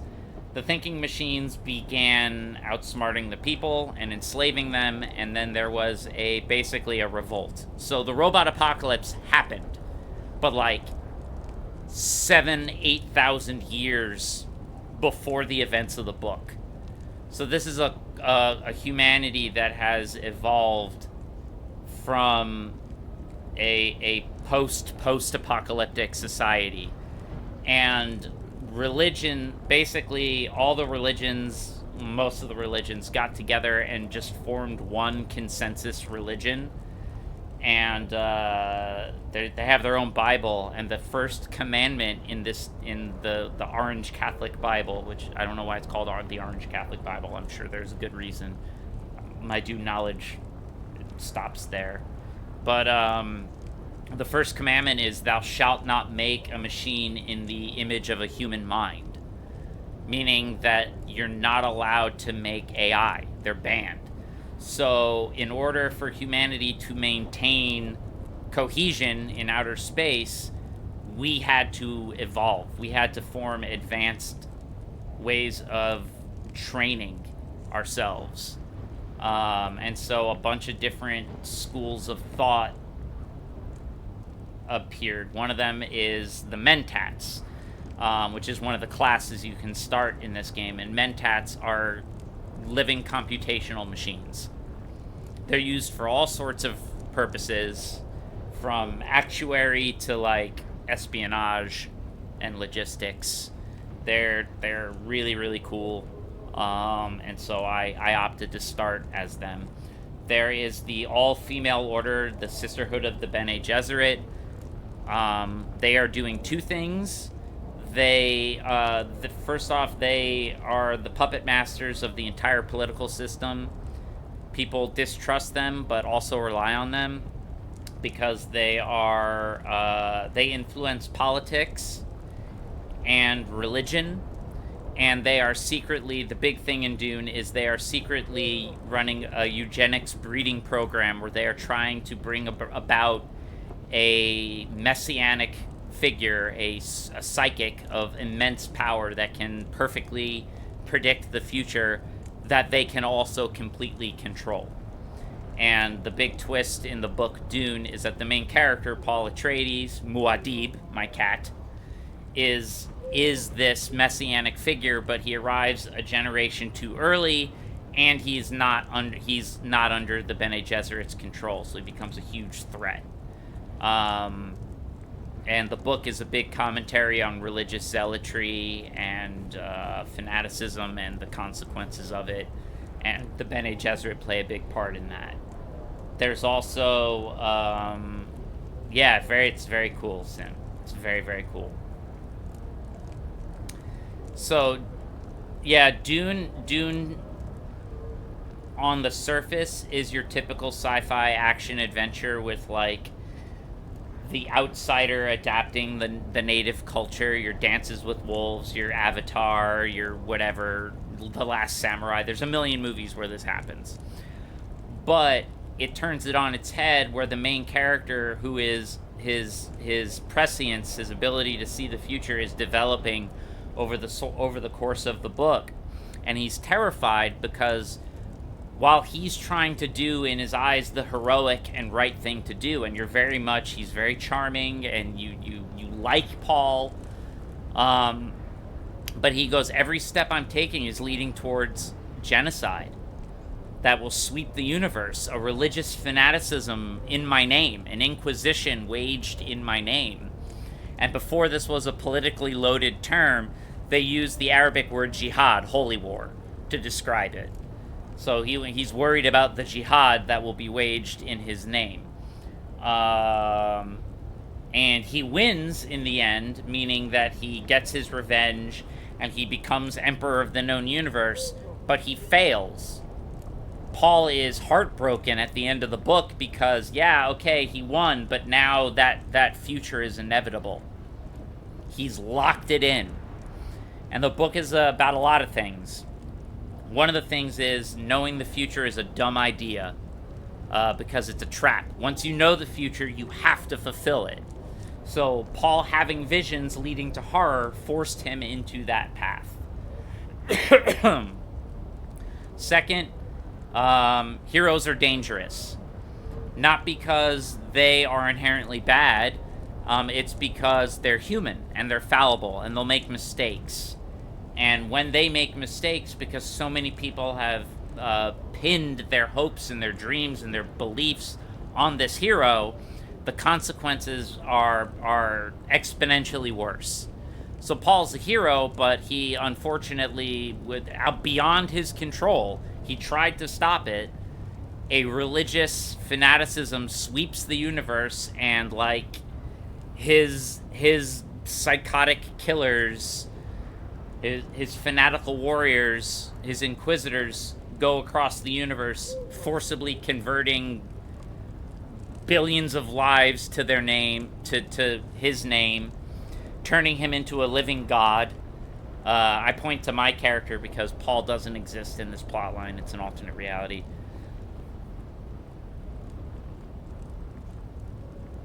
Patrick Stewart is in the original David Lynch 1984 Dune adaptation.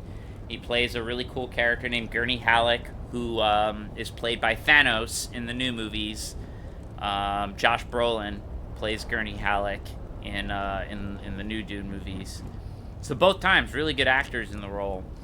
I think... So they both had pros and cons to their casting. Patrick Stewart, the problem was he was too handsome. Gurney Halleck is described in the book as an ugly lump of a man. And Josh Brolin is by no means an ugly man. He's a good-looking fella, but he's more rugged and, like, battle-hardened. But he can't sing, and he's not much of a musician. And Patrick Stewart can do those things. And Gurney Halleck is, like, a great soldier, but he's got, like, the heart of a poet and a musician. He carries around this lute-like instrument called a balisette that he plays all the time. And he sings poems and adages and all this stuff. And they had to really limit that in the new Dune movies. They did do it a couple of times to reference that is in Gurney Halleck's character. But, yeah, that's Patrick Stewart. And associating Dune with Nausicaa is not bad either. I mean, that's very complimentary. You look like a broken man. You look upon a broken man. All right, what did this to you? What's the story? Forgive me if my trust in humanity is shattered. Let the story alone. Let's keep this simple. You've earned some training. Are you ready? Yes, I would like level 2 Swordmaster skills, please. Then let us begin. Let the blade fill your hand. Let the blade become your hand. Be mindful of your breathing and listen carefully to my words. Remarkable. There are fighters who possess natural talent, but you are beyond that. Your muscle memory is that of someone far more experienced. So what the game is positing right now is that your character is a potential replacement for Paul Atreides. This is an alternate timeline. As Paul was in the book, Paul was running through his head all these simulations to try and avoid the horrible future. And this game posits that he found one, but it's impossible because it involves him never being born. So now you're playing through this timeline. So this is all actually happening in Muad'Dib's head, the entire game, which I think is really cool and very, very Dune. That's very trippy and weird. So you play some new nameless character who is a potential messiah, what the Bene Gesserit call the Kwisatz Haderach, the one who can see many places at once.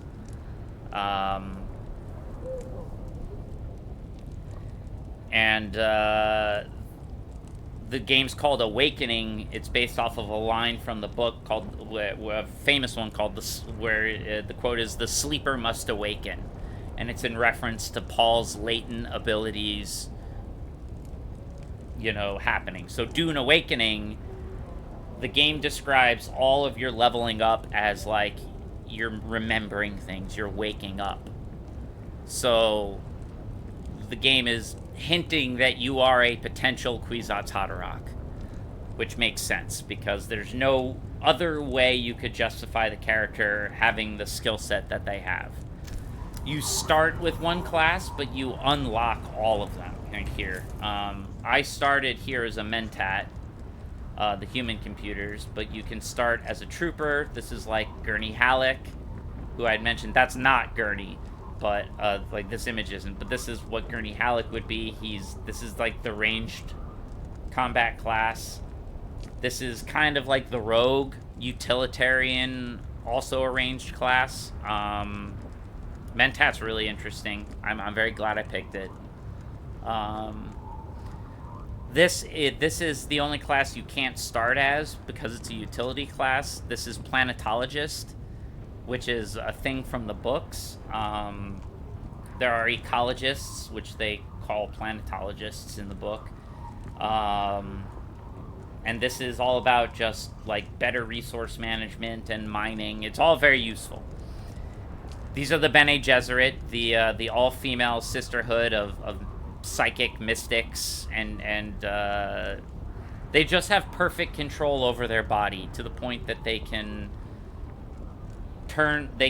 nullify poisons on a chemical level when they ingest it, which is fascinating. And they're incredible martial artists, and they've got this thing called the Voice, which I haven't unlocked yet, but it's right there, where they can command you to do things by pitching all they're doing is they have such control over their vocal cords that they can pitch their voice to the right frequency to make their commands irresistible.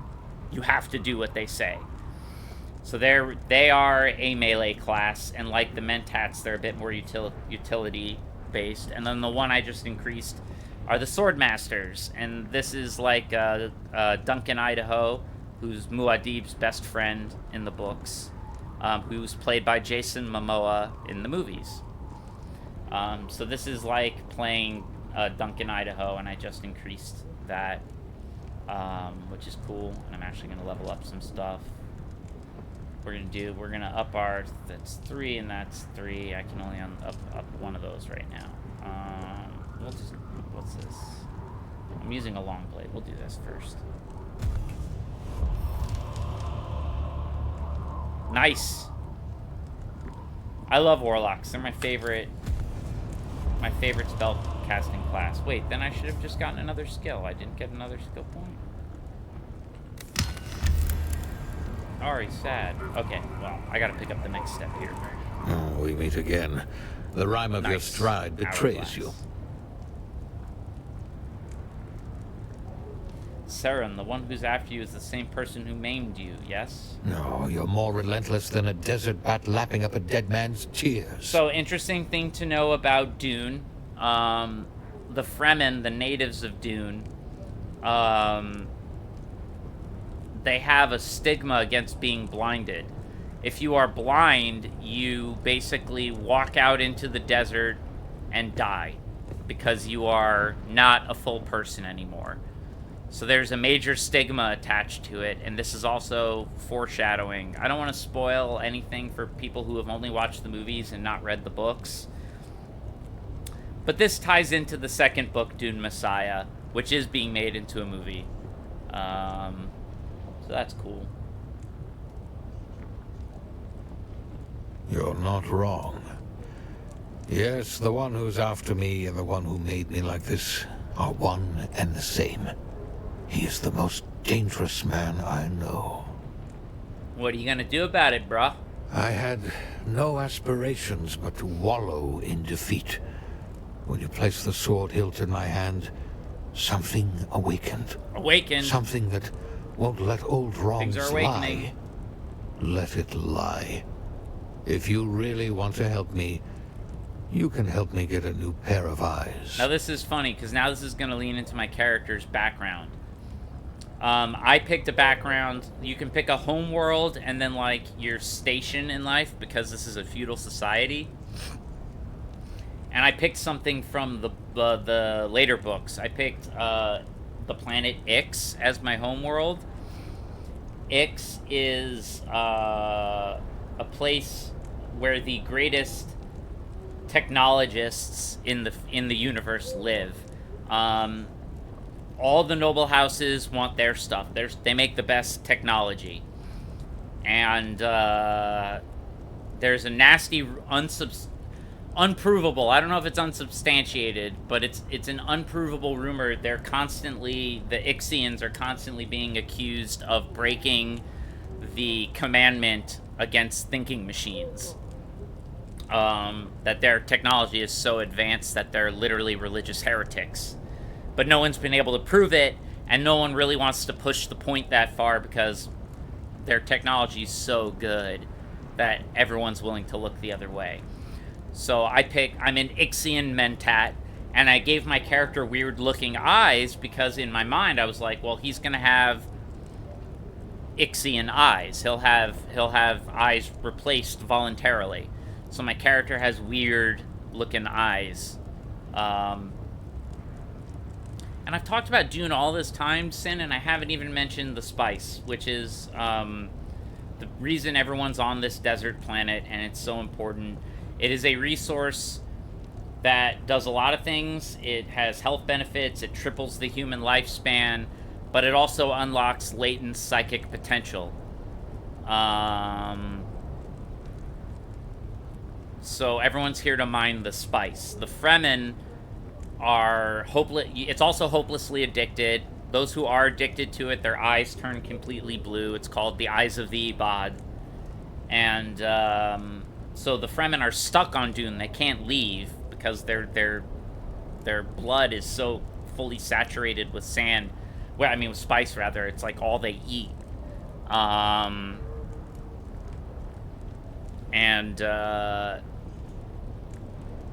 But my character has different looking eyes. And technically, my character would not be welcomed by the Fremen because even though I have cybernetic eyes, they're not real eyes. I was blinded. Even though in my mind, my character did it willingly because he's from Ix. So he's like, I'll just be a cyborg now. Again, headcanon. But so I'm from Ix. I'm a Mentat, and I picked a rank called Na Familia, which basically means I'm a distant noble. I'm not like a big shot noble, but I am related to one of the major houses. So you can be that, you can be kind of an artisan level, like merchant class, or you can be a peon. You can be like a nobody. And it does have like dialogue options in the game that affects things, which is interesting. Let me read what you wrote. Your bug sometimes has the most mundane prophetic dreams, mostly relating to finding items he wants to eat or roll around in, or finding your character, and I hope I said your character right. So he had a dream about the fruit in your bag, and then woke up to eat the fruit in your bag. Silly little bug. Yeah, well, sounds like a good bug. Artificial eyes, created by the frightful arts of the Tleilaxu. That's from the books. The Tleilaxu are super fucking scary. So where the Ixians went with mechanical technology, the Tleilaxu are master geneticists, and they keep so much of their society secret. They're introduced in the second book, but you don't really learn like what their deal is until the fifth book, and it's wild. They have hidden their entire society from the Imperium at large. They send specific envoys out, so people have a very limited view, with the exception of the Ixians, who are rivals of the Tleilaxu, which is why here, technologist, this is my special skill, my special role-playing choice. Tleilaxu mechanical eyes are a wonder, but you should be cautious. You can't trust the Tleilaxu, which is true. The Ixians are actually, it's not that they don't scheme, everyone schemes in Dune, but the Ixians are more on the level. And in this weird continuity, Tleilax, the Bene Tleilax, they invaded Ix, and Ix just got done being a slave world to the Tleilaxu, and they just got their freedom back. So the Ixians took some damage in this timeline, which is a very interesting little twist. But I'm going to go, of course, with this. What makes you say that? Their technology is an amazing improvement over biological eyes. Does that not make them more desirable for my purpose? It begs the question, why don't more Tleilaxu wear them by choice? The answer is because the Tleilaxu modify their entire bodies, and also they put fail-safes. They have a nasty tendency to put all sorts of fail-safes in their tech, so once you have been modified by the Tleilaxu, they kind of own you without you knowing it. The Ixians don't do that. So here. I see. Control someone's perceptions and you control their reality. Yeah, see, they're... To be honest, I too have heard apocryphal tales of Tleilaxu eyes enslaving the user. Is such a marriage of metal and flesh a sin? No. And yet, there is nothing else for me. No purpose but retribution. The eyes can make that happen, whatever terrible cost they bring. This kind The have? desire for revenge eclipses my hesitation. The time is now. I need your help. Why? I'm Ixion. I don't want to get you Tleilaxu eyes. His kind have that as a thing. They're good at finding water or food because of this magical ability to find the things they desire vaguely. So her people breed and care for the little guys that are roughly the size of terriers. That makes sense. It's pretty cool. Sounds like a very interesting setting. I am being watched. Of course you are. You can move about unobserved. I need you to seek out a black market trader by the name of Anushka Hanivar. That's the When you meet her, order bartender I've Corona already been brandy talking with to. a Sidrit twist. Order that drink precisely. It's important. Ask her about the eyes. Though frightful arts, the Tleilaxu make metal eyes to replace ruined flesh. If I am not strong enough to resist the creeping corruption of their devices, all is for naught. Yet having my Gina's hilt returned to me stirred something vengeful in this old disfigured body. I sense a path available to me so long as I can reclaim my sight. Do you understand? I need Tleilaxu eyes. Seek out Anushka Hanivar, the black market trader. Order that drink that you already know how to order and do the thing. Off you go then. That's fine. I'll go talk to her. And I got really excited when I found Bene Tleilax's diplomat just out there in the wild, and correctly covering their face and looking very strange. The Harkonnen are pale and hairless because of the movies. In the books, they're not like this.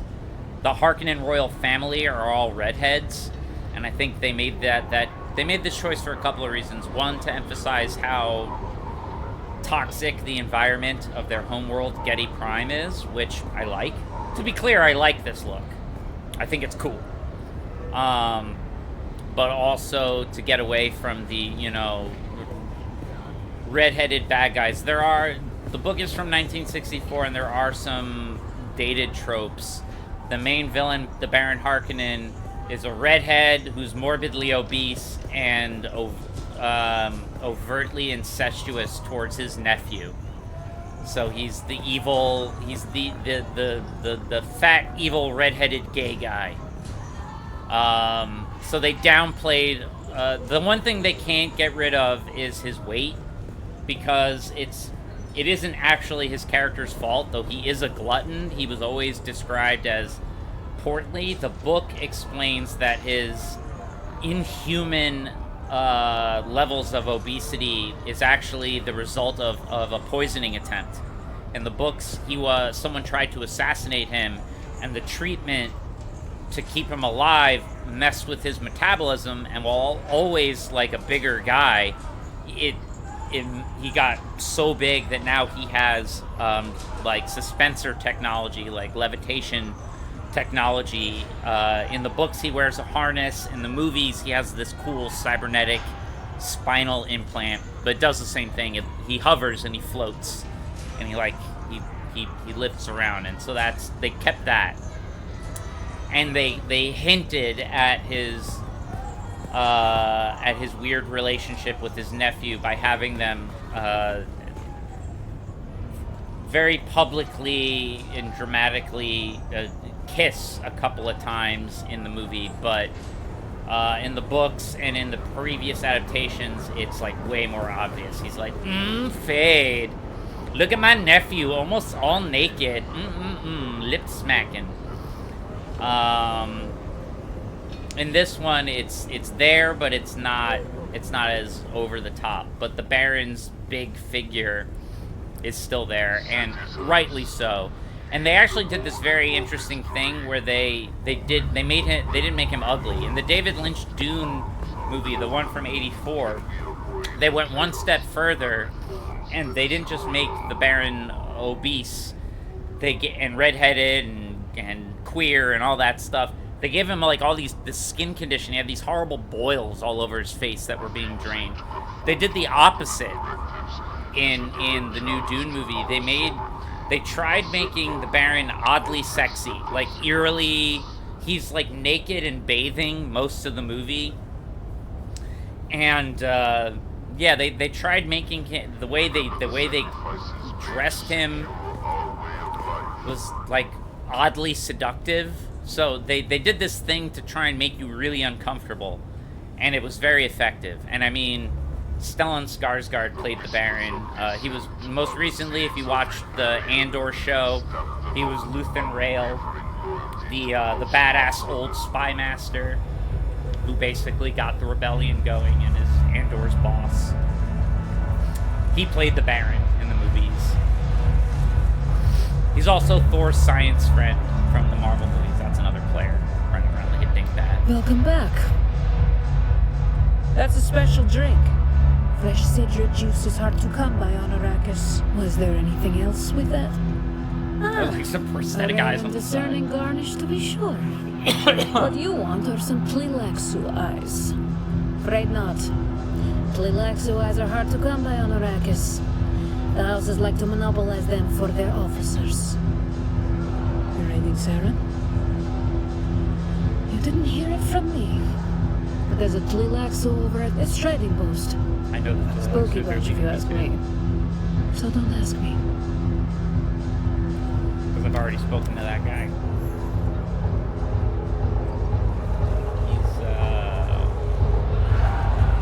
He's at the Griffin Outpost? I think he's at the Griffin Outpost. We're almost done here. We're almost done here.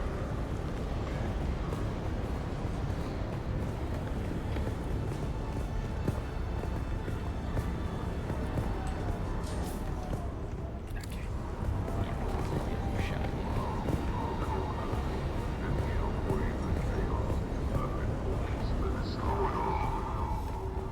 How the F? Are you up? You're up. I gotta get up on that bridge.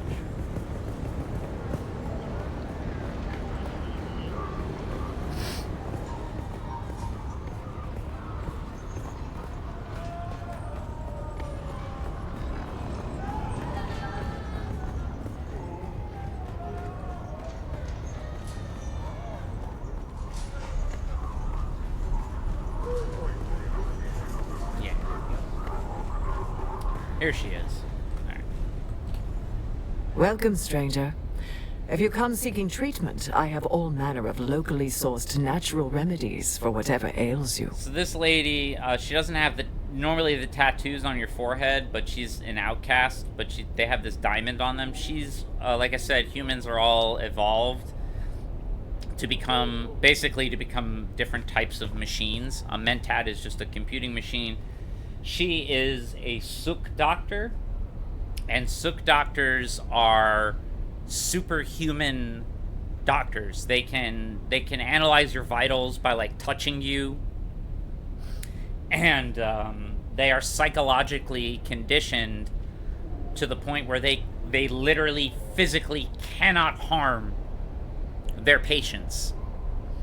So they are the only doctors that are licensed to attend the Emperor, because they can't hurt the Emperor. They are psychologically unable to. I don't know how many wastelanders you slaughtered to make this happen, but thank you. It was a lot. Ah, the paradox of civilization. To maintain it, we must act as savages. Here are the stims Kara requires, free of charge. Of course. What kind of doctor would I be without drugs? Oh, you bitch. We're square now? Good, thanks. I gotta go back to Arakeen. Unlock some stuff, but before I do that, let's find the guild bank. Where's the guild bank? I'm still learning all the symbols. Guild bank. Alright. This is north, I wanna say it's north. It is north. Okay, we're going very north. So, because this is a survival game and you can lose stuff if you die, the only way to permanently save your income is to go to a guild bank, a spacing guild bank. The spacing guild are another form of supercomputers. They are psychics that can fold space and time. That's how interstellar travel is possible in Dune. Would you like to deposit or withdraw Solaris? How much Deposit? Solaris would you like to deposit?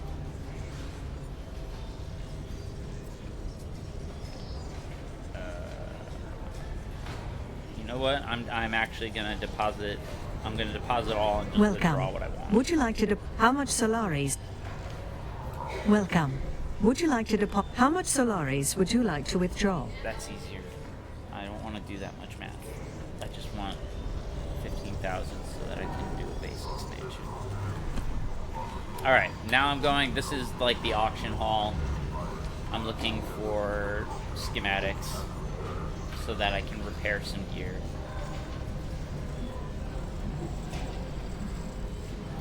So far, I have not been. The schematics have never been here when I've gone looking for them, but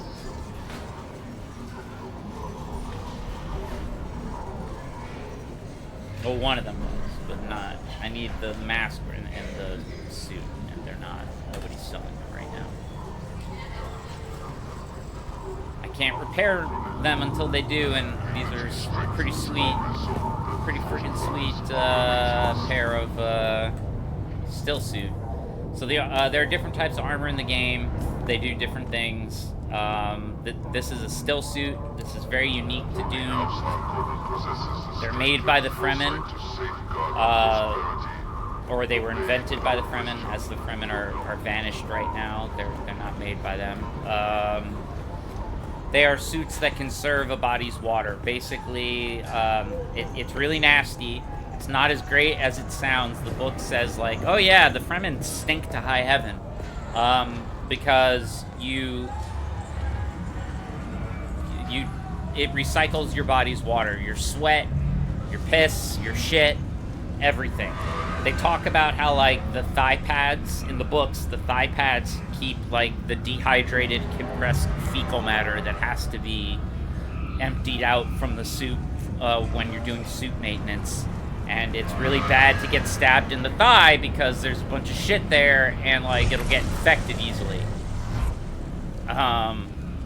You know, pleasant stuff like that. They don't mention that in the movies. Oh, they do actually a little. Gurney Halleck sings a song about sitting in his own piss and shit, and he's referring to wearing a still suit.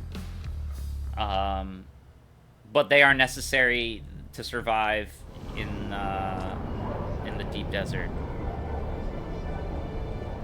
because you will dehydrate, you will die if you do not have water, and it's actually better to move by night, because if you move out in day, yeah, it's lovely, isn't it? There's a lot of really horrifying things in Dune. It's a very brutal sci-fi setting, but also very fascinating. Here, I'm roughly heading in the direction of Arakeen, I believe. Yeah. I'm learning the map. Bit by bit. Where am I?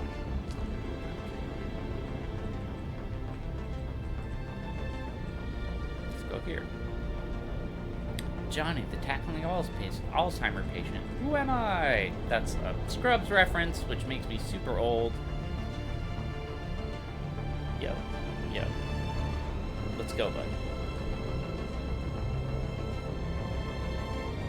Come on. Where you at? Get over there.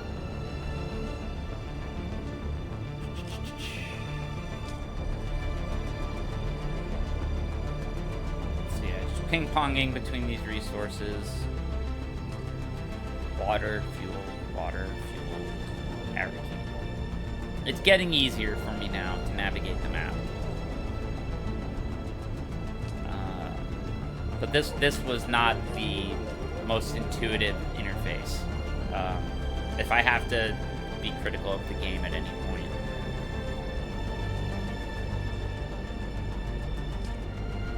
So now I'm going back to where I was the first time, which is the Atreides base.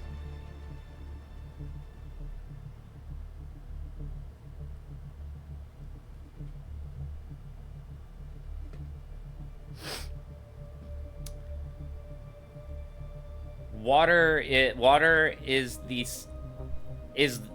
most important commodity to survive. The thing that powers this planet is spice, which is fermented worm poop. You haven't even met the sandworms yet. We haven't gotten to that. This planet is ruled by massive sandworms, like hundreds of meters long.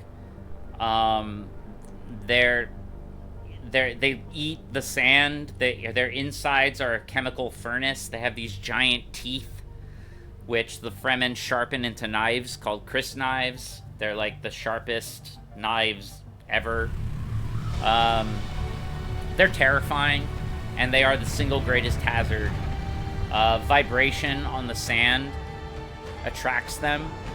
Any rhythmic vibration, so you have to walk without rhythm, lest you attract the worm, which is a line from a Moby song.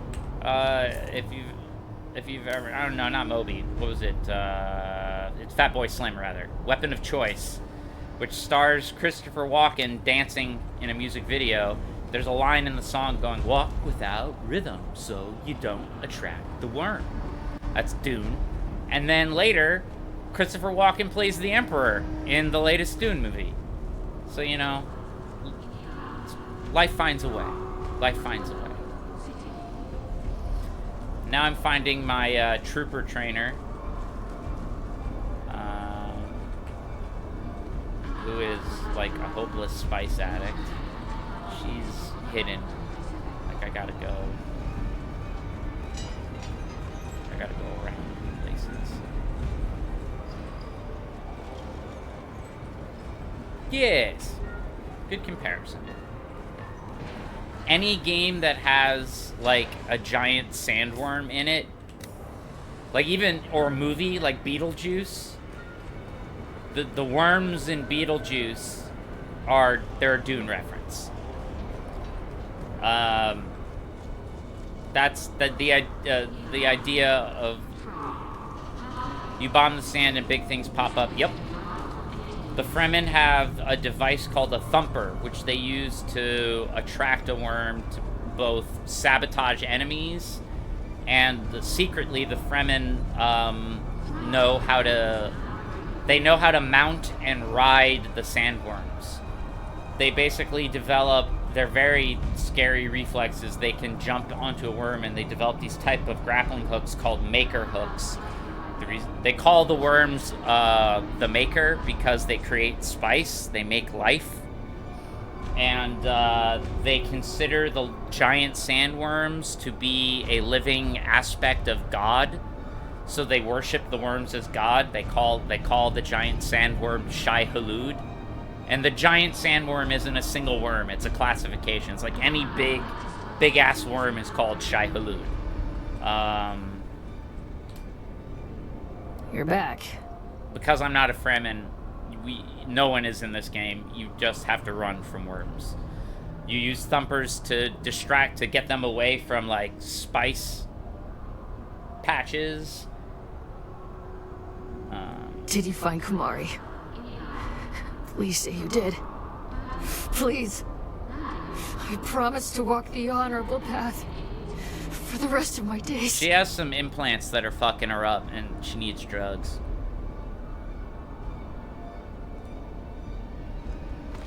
And she's gonna teach me how to be a better soldier. Let's see. A good work, trooper. I knew I could count on you. Give them here. You're not calling me Boot Normally anymore. I would ask you to leave, but honestly, I just need a fix. Look away if you're squeamish.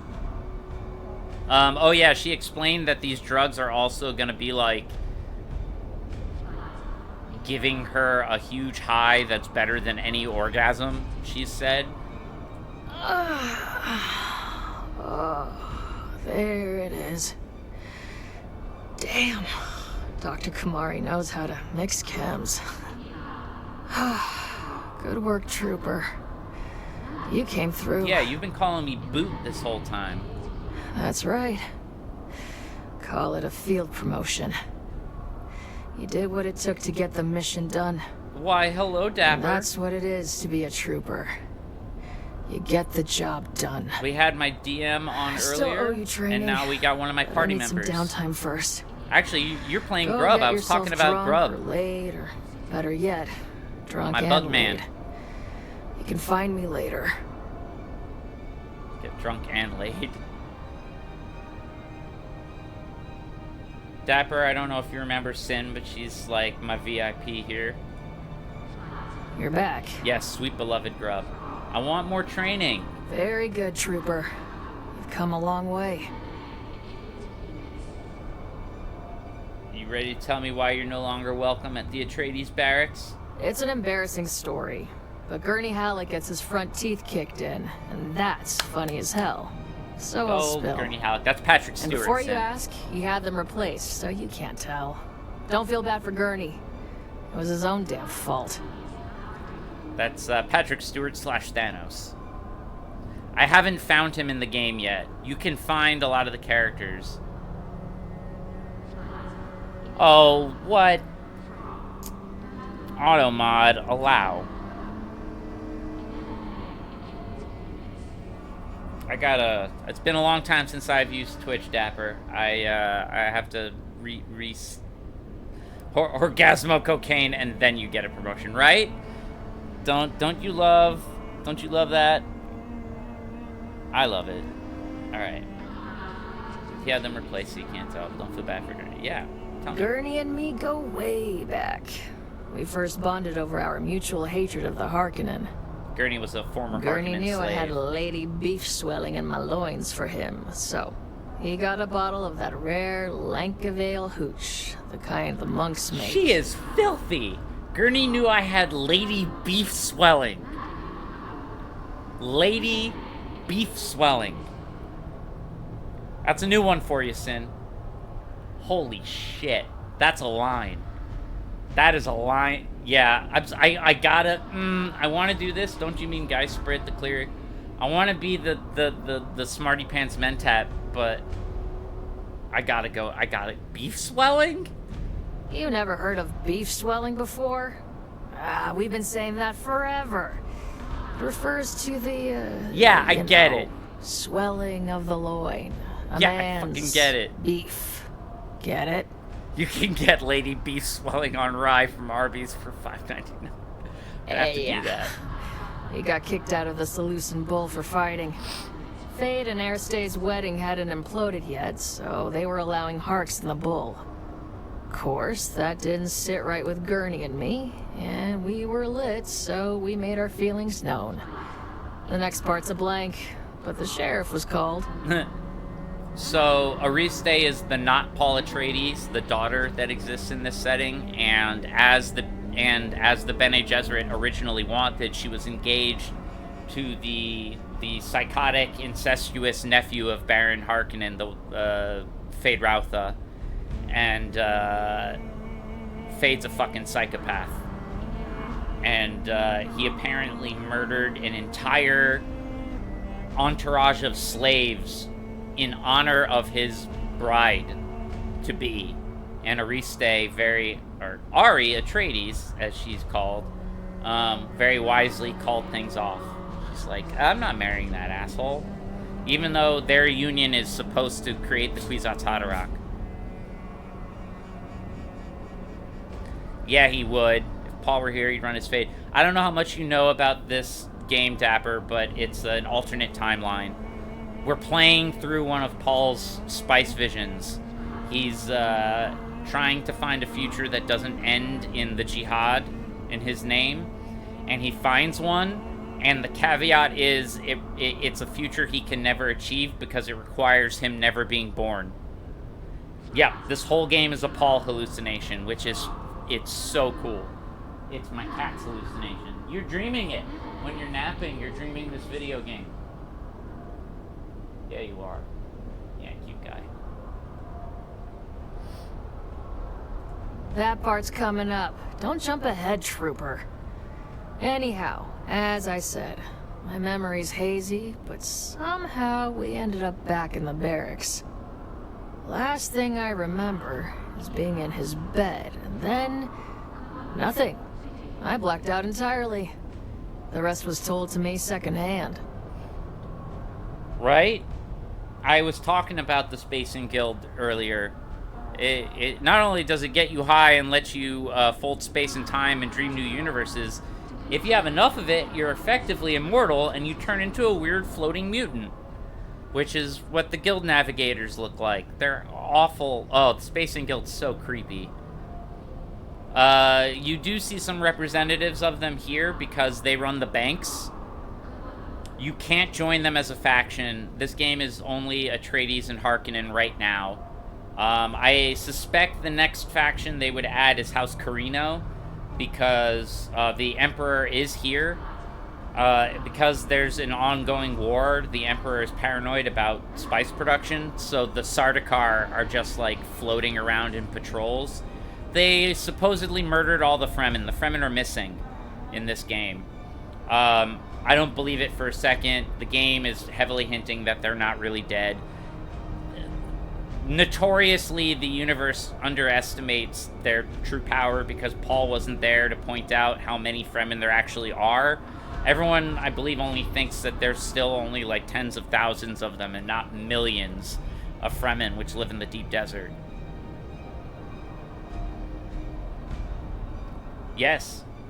I mean, the Spacing Guild, as the opening cinematic of this game says, the Spacing Guild dictates the terms of the Imperium because they control travel. Tempest! The Dune is going great. I'm glad I'm alive too. First time, I think it's been like 3 years since I've streamed, but happy to be back. Apparently, we were having a good time. Enjoy your heading out, point, but good to see Ernie you. wanted And to give me a you know, foot rub. hopefully we'll be doing this more frequently. Sweet, right? And I'm having it. This Trooper's is great. feet takes This so much game's abuse. really good. But what Gurney didn't know was that I had just escaped from a brutal band of slavers. Slavers that had marked and prepared me as a pleasure thrall. Sorry, but yeah, you're a little rough around the edges, lady. That was their plan, until I ripped the dicks off my first 2 clients. See? That earned me a wicked beating. Of course, they didn't want to damage the merchandise, so they went to work on my feet. I wasn't a peon. I picked like a... That's weird. I distinctly remember not picking a peon, but whatever. Fine. I'm a peon. I picked royalty. I thought. I don't care. I've played this game for too many hours now. This is not a game where you want to roll alts. I've seen many pleasure thralls that can barely walk. Yeah, the old Harkonnen dick twist. They told me a pleasure thrall doesn't have to walk. They only have to lie around and look good. They told me that as they were breaking my toes. It would have been alright, except I had a bad reaction to the Geistsprit. I guess that and repressed torture trauma don't mix well. So not only is she filthy mouthed Apparently, I and horny, heel-kicked but him she's square in got the mouth severe and blackened PTSD both from eyes. sexual assault. Luckily, his troop managed to pull me off before I could choke him out. There was a lot of broken glass and furniture, but I'm told the biggest loss was a crystal chandelier gifted to House Atreides by the Archduke Ikaz. Well, damn. A story that stays between us. Well, if it isn't another one of my D&D party members, hello, Hammer Space Witch. Which I know is meant to be a space witch, as in witchcraft, but I am just thinking about a sandwich, like a Hammer Space Witch. You're back. You're finally starting to look like a trooper. But don't let up. You need to constantly hone that edge. Use the local banditry for target practice. And while you're out there counting outlaw scalps, swing by Dr. Kumari. Get me more of those good stims. I'm beginning to think you might be trooper material after all. That means it's time you put some hours in the fundamentals of warfare. Just go kill things! And then go to Harko. And go back to that drug dealer doctor. The details are in the contract, Boot. Excellent. I mean, I had a feeling. We've been friends for a very long time. So I feel like I know your humor well enough by now, but It's a thing that had to be said out loud. Boom. No fall damage here, which is nice. Yeah, let's just get out of here. I want to get back to the game.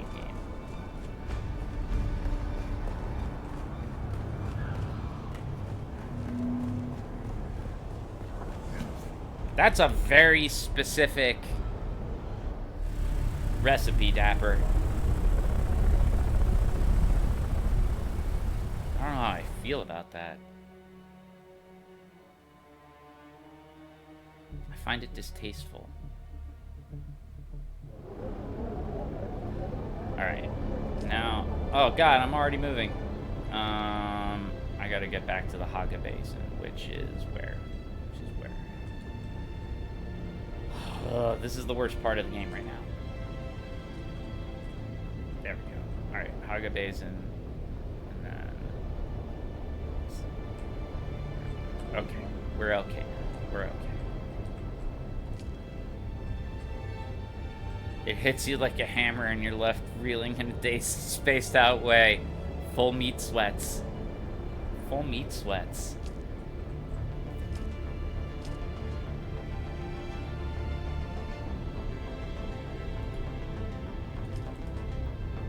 Oh, to the thing. Me.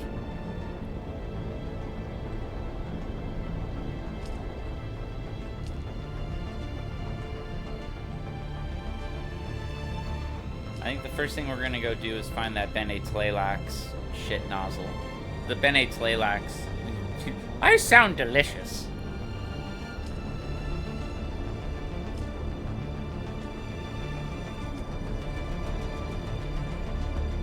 It's like Pizza the Hut. You taste delicious, boss.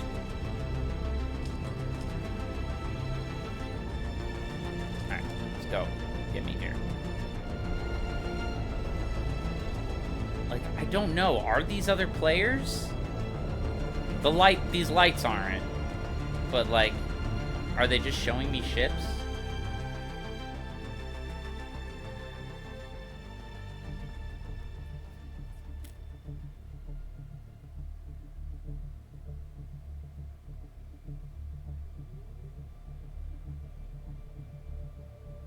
Let's go, let's go, let's go!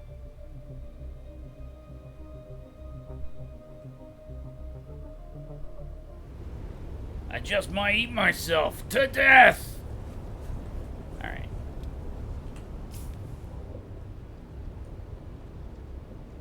It's the runway base. Am I right? Are you, where the F are you? There's Bene Tleilax somewhere. Let me just... Journey, contracts. Not that. Not that. Not that. Not that.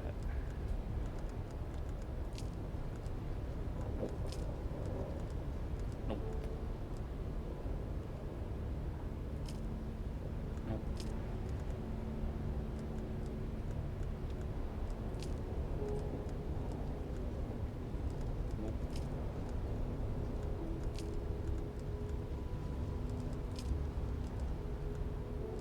Inquire about eyes with the Tleilaxu trader. There are only 4 outposts.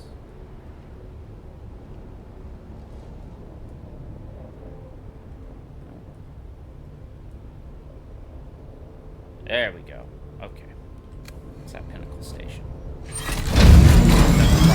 Either Pinnacle Station. I don't think I'm sure. Am I tracked? Was I tracking it? We're gonna find out.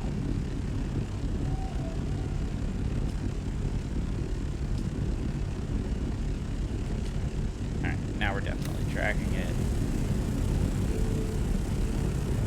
That'll be it. Let's go.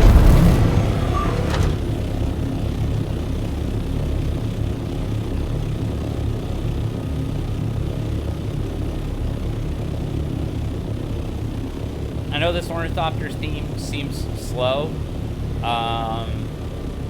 but my god, does it make traversing this map so much better.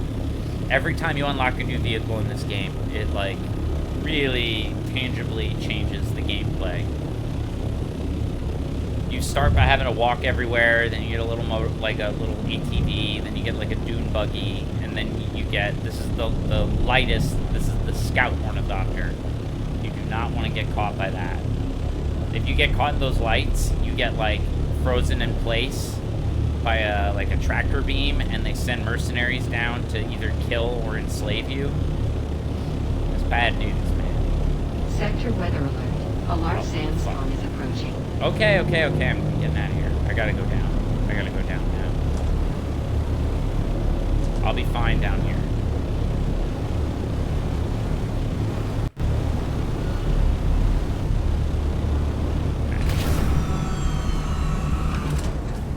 So this is a sandstorm. Literally going over the map right now. It's bad news. Now we just have to let it go. We just have to let it pass.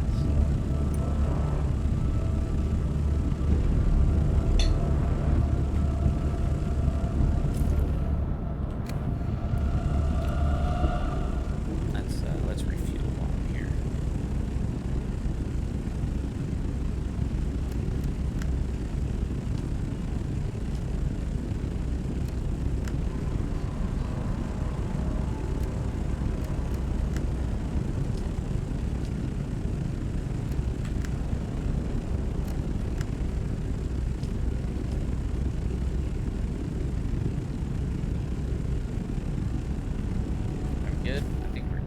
We're good. Okay.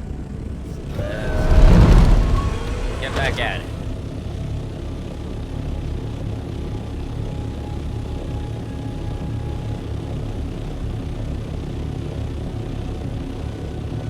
Head of the storm. Where is it? Yeah, it's still crossing. Now I'm just chasing that. That is the storm. As it's flying through the map. That big brown cloud of awfulness. This game very, very accurately depicts just how, like, unlivable Arrakis is. You have to be a special type of masochist to live on this planet. Or, you know, you're a Fremen and you're born here and you don't really have a choice. There's that.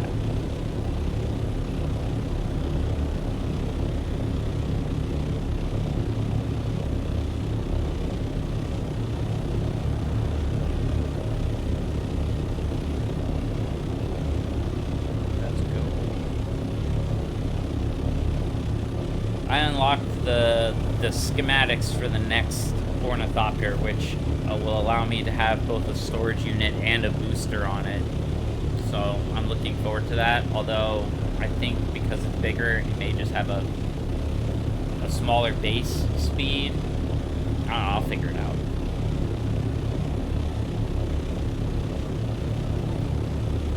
But I'm not quite there yet. I'm transferring, so there are 6 tiers of gear in this, and I'm in the process of moving between tier 4 and 5. And the level cap is 200, and I think I hit level 125 while we're playing. So I'm fairly leveled up. What I've been doing so far are the quest lines to fully unlock all the classes in the game, which you are meant to mix and match. Basically, you start with a level in one class, which is different from your character level. And then there are, you can unlock all the other ones, everything through quests. And there's 5 quests for your starting class, and then 6 for all the others.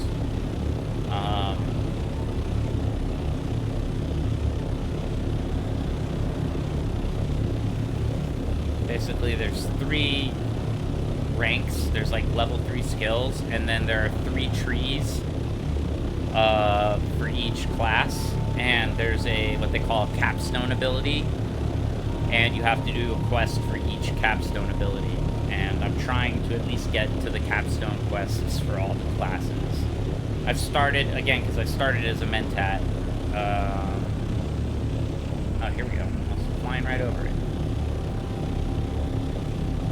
You're learning!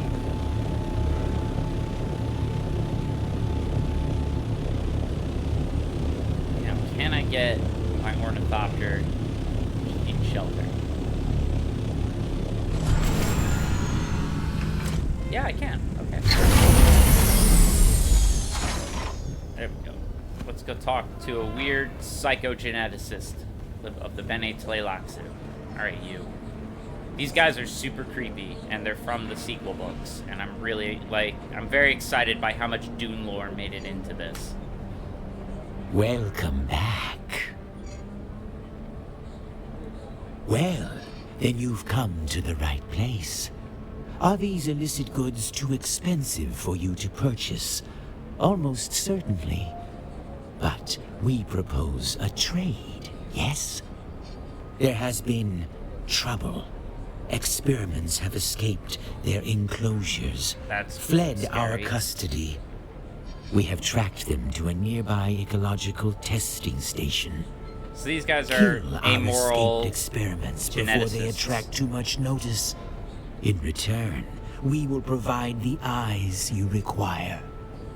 Deal? There is a reason that he is not speaking in the singular. They have a weird collective identity. You learn. Alright, back to work you go, Hammer Space Witch. I love you, bye-bye. Pleasure doing business with you. I'll be here when you return. You'll leave nothing alive. Yes? That's the game plan. Okay. What do I have to do here?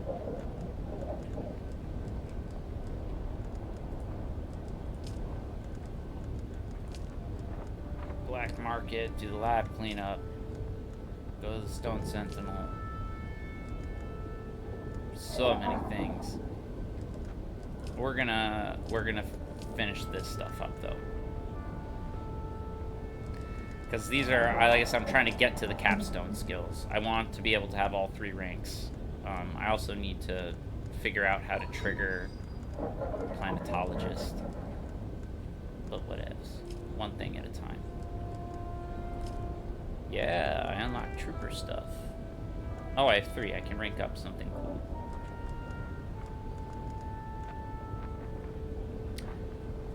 Yes, please. Dispenser efficiency. Thank you, thank you, thank you.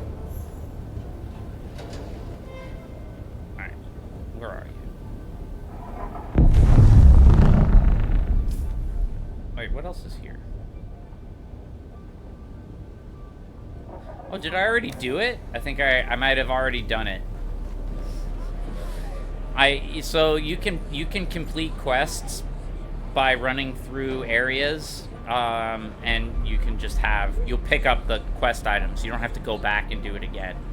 Welcome I think I did it. back. We are a humble, our people they facilitate digest. Now you like Apparently I didn't.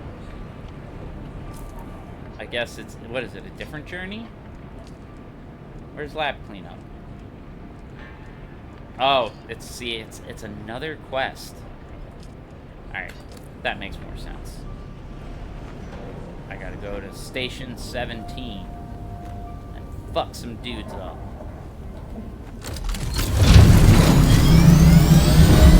I use the term dude, agender. There are dudes of all types. That's my base. Why am I heading to my base? That's where I want to go. Yeah, that's where I want to go.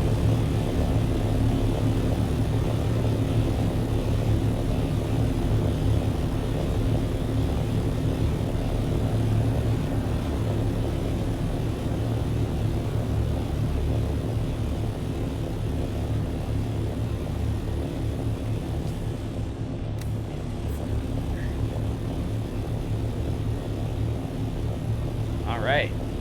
Nearby Imperial's testing is probably just over this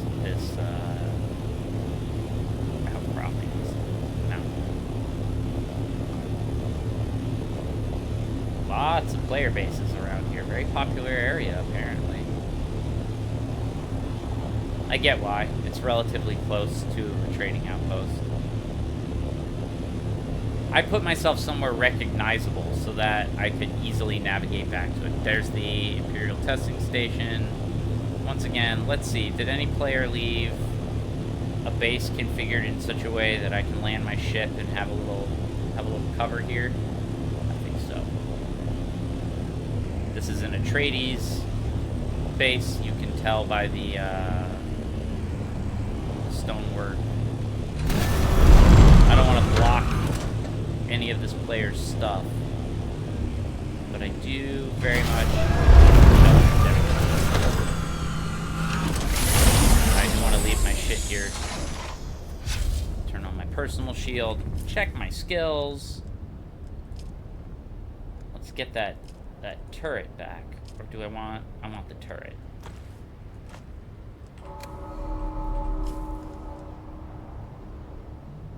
I'm gonna max that out. I love the turret. All right.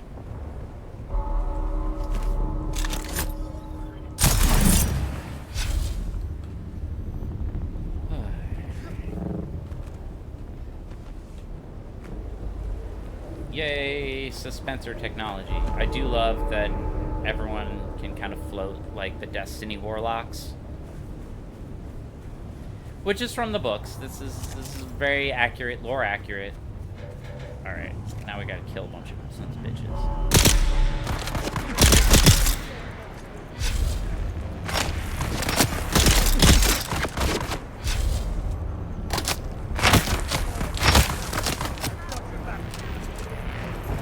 Wait. How am I out of ammo? Where'd my ammo go? I gotta get out of here. Something horrible happened. I don't have any ammo. What the fuck?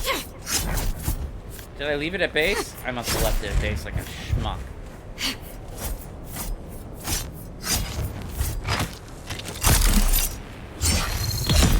Slow blade penetrates the shield. Die, motherfucker, kill. Alright, change plans.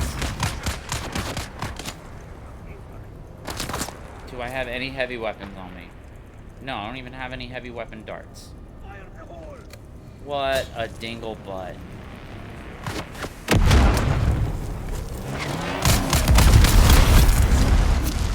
Let's see how much let's see how much I can do melee.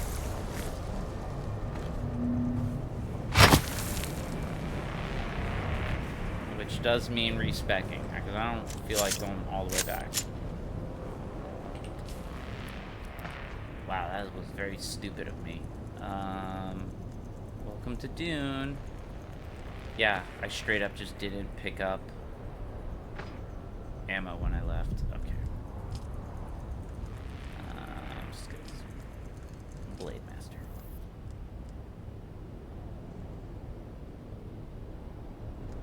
We're gonna put that in there.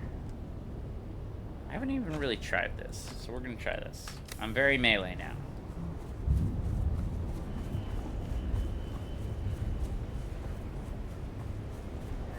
Which means I should probably pull out my rapier.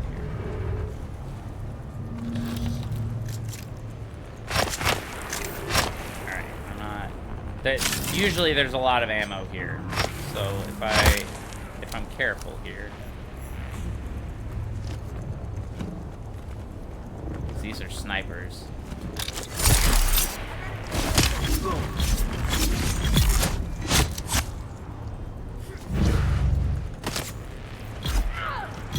Good news is they're unshielded, so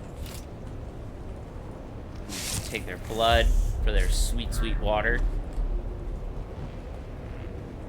Give me that blood.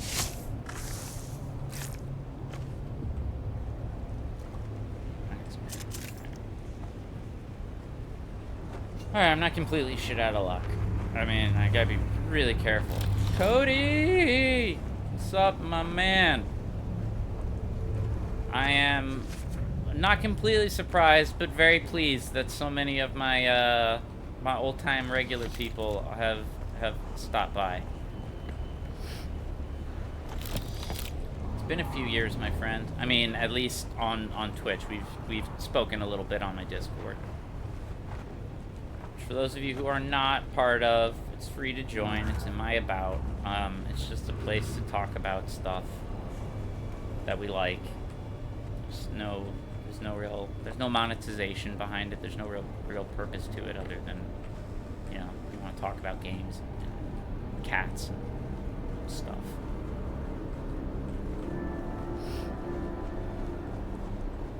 All right. So this is like an ancient Imperial testing station that was abandoned. These litter the planet of Dune.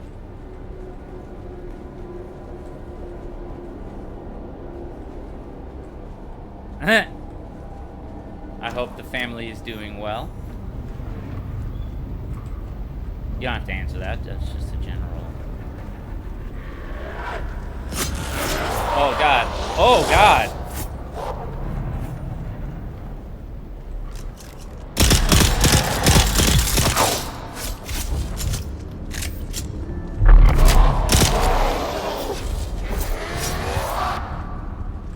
Melee is not great.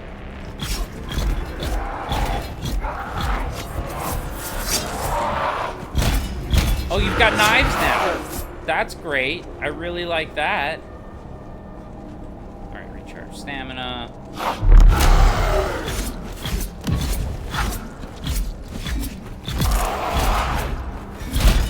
Oh God.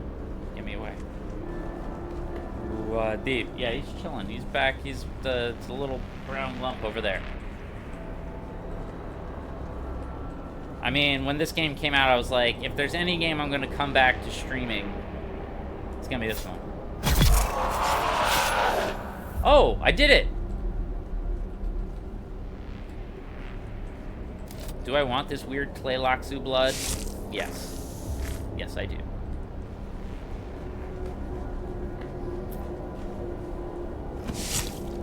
I also, so the two games I'm playing that are very streamable are this, and I play Marvel Rivals. I played on the PlayStation, though, on purpose.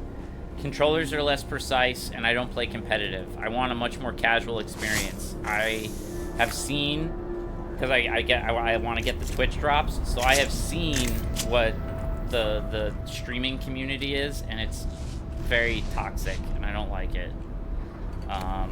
The sweaty tryhards. They care way too much about a stupid hero shooter. And I say that with affection.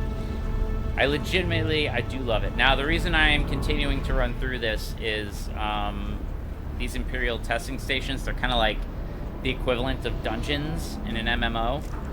And they have, at the end, there's like a really cool chest that has a lot of good gear in it.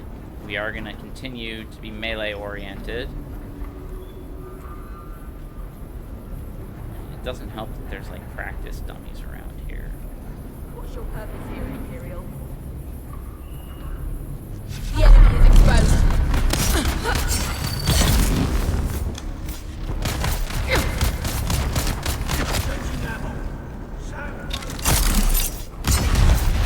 Shield engaged. We have you now. You don't got shit, lady.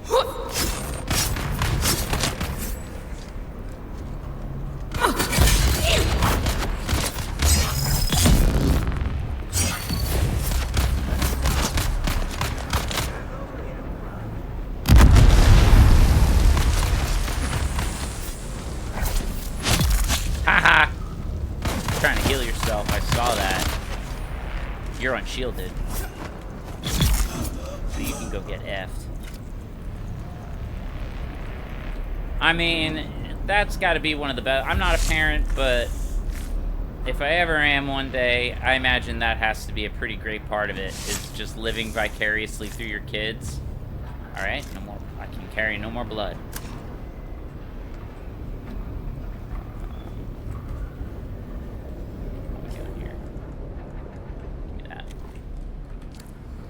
Eye is hydrated. That's a locked door. That's the exit. There's usually, like, these locked doors at the end are usually, like, exits. You just, like, do a big loop. They're well designed, these maps. Yeah. I'm glad to hear that, Cody. As you should. Oh, that's Someone's awesome. here. I require backup. You're gonna require a lot more than backup, lady.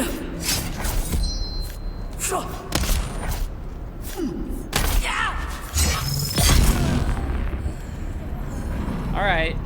Melee run not going terribly, mostly because I crafted a fancy new rapier before I came here, a good one.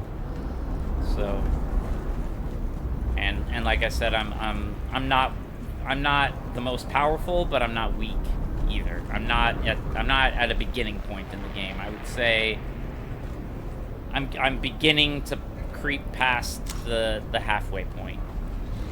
So I am somewhat formidable.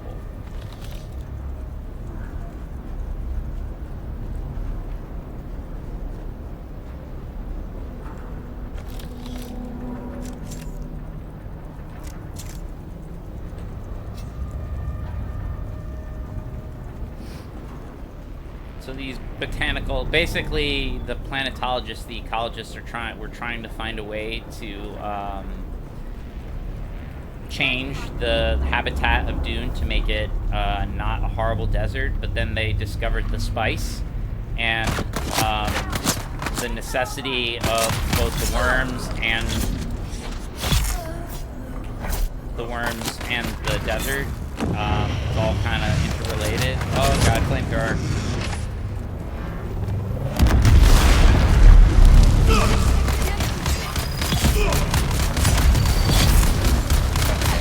Better. Throwing grenade.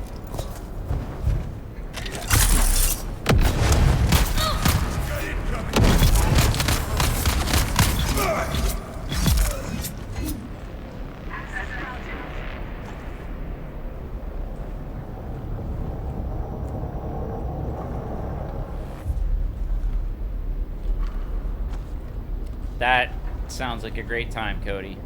I briefly got back into Legos when in college for like 2 seconds.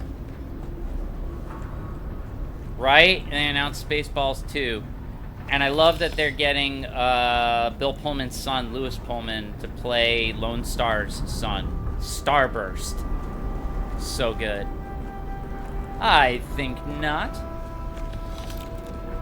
Yeah, the universe is aligned. There is no such thing as coincidence.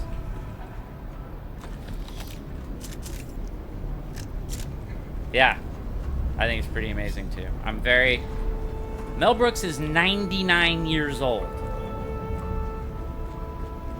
And he's a treasure. And we need to love the dude while we still have him. Because it's not going to be for much longer. And he's easily one of the most influential filmmakers, artists in my life. I grew up watching his movies. So much of my sensibility and humor is shaped by Mel Brooks.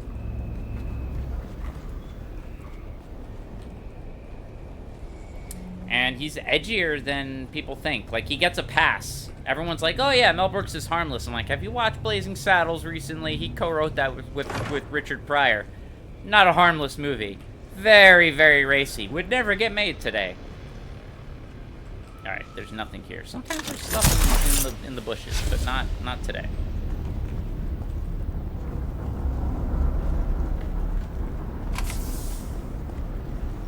What that was, I don't like it. I mean, how can you not? Okay, there's a purple pass key. I need that.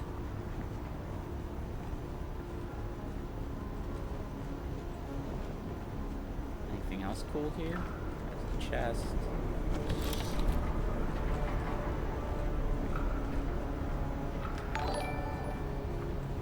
Aw, thanks for the resub.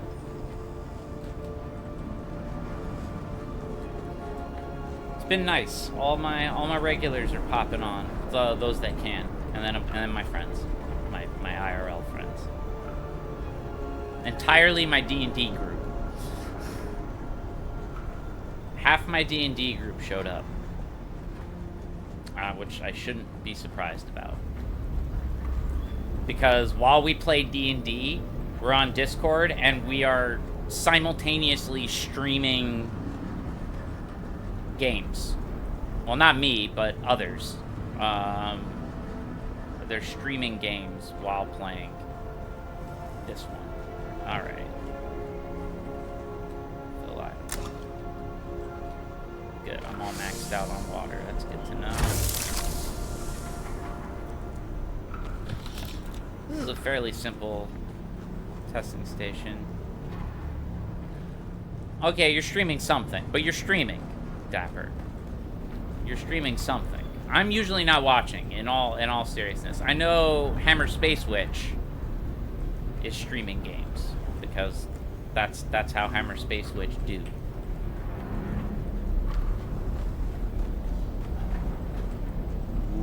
Deep. Has spice?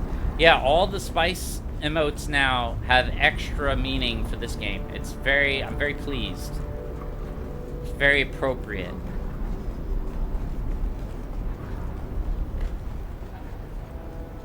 Definitely should have checked the other corner. Someone totally could have been behind me, ready to shoot me. If anyone's here, they're in this room. Ooh, Lord. Marwin, I'm glad to hear you have the field site in operation. We'll soon be sending new recruits to you as part of their field training. These are good June men who know how to work. Get them started with assembling ammunition and small arms. The men love nothing better than crafting their own gear. Well done, Marwin. You are a credit to the Sandflies movement. The Sandflies are spice harvesters that are going rogue. They've rebelled. And they're essentially turning into a type of smuggler.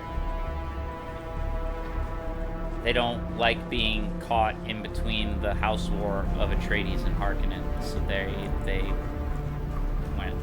they went rogue. I see someone.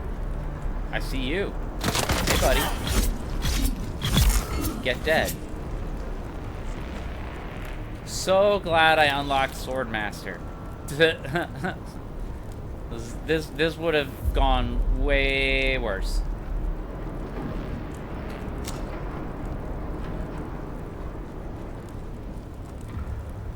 I've yet to find a gold chest in here, though, which is a bit of a disappointment.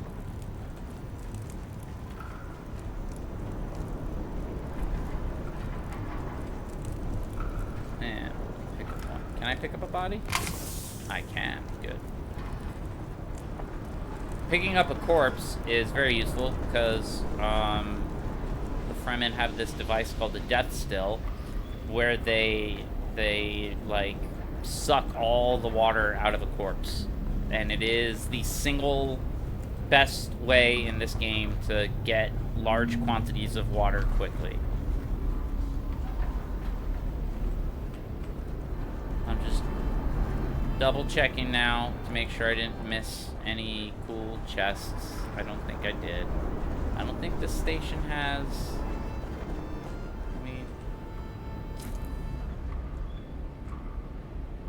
I don't think this station has a schematics chest in it. That's unfortunate. That or I just wasn't able to find it. I do have to be somewhat quick about this because people will respawn.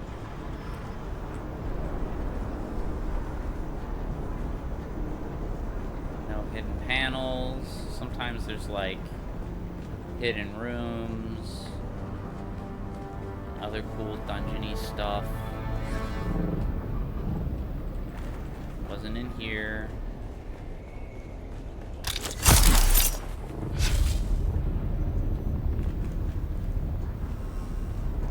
This is my last lap, and then I'm out of here.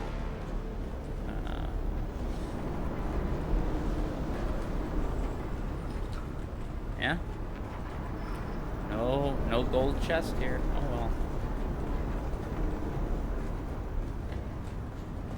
People juicer. I like that term. They call it the blood extractor in the game, but people juicer has a ring to it.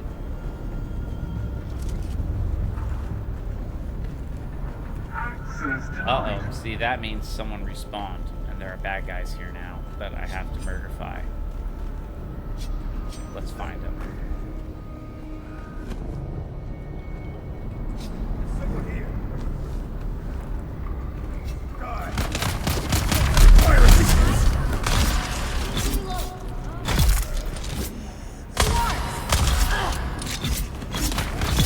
So, unshielded enemies, very important that you don't do heavy strikes because they don't have a shield. This fucker does.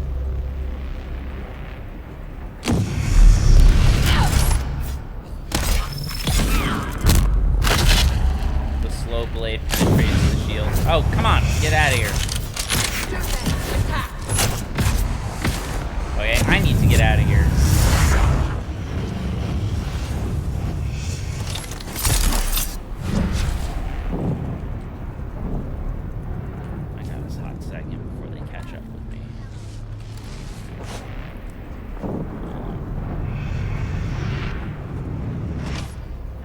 Waste of ammo, buddy.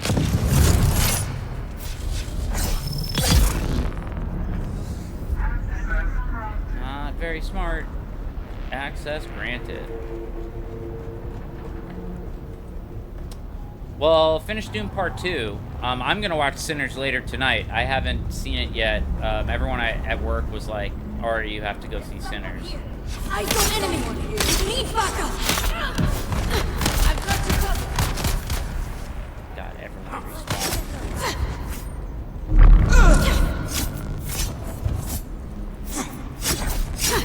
Okay, okay, okay.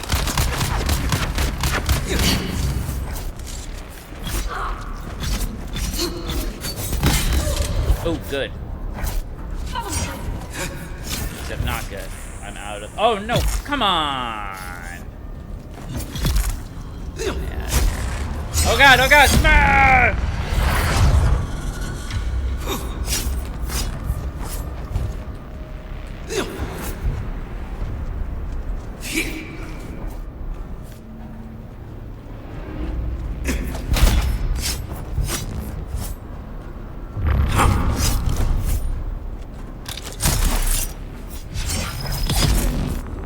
Okay. Now you dead. But that likely means those horrible monsters that were at the top of this are alive again. I can guarantee it. Alright, so there was no chest.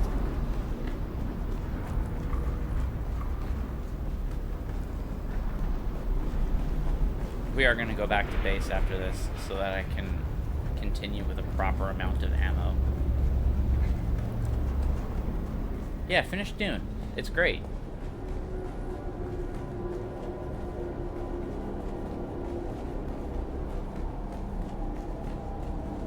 Alright. Right up these stairs are the Tleilaxu genetic horrors. Their experiments. Oh no. Was that somewhere else? That might have been somewhere else. Regardless, you're dead. Where's my thing?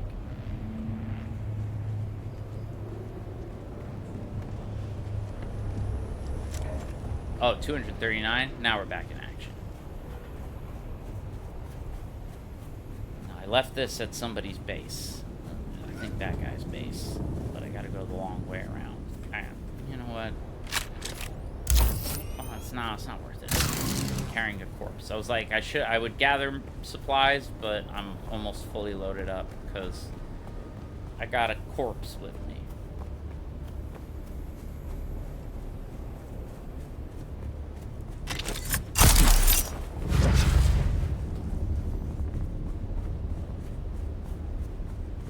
Alright, going back to base, let's put on my...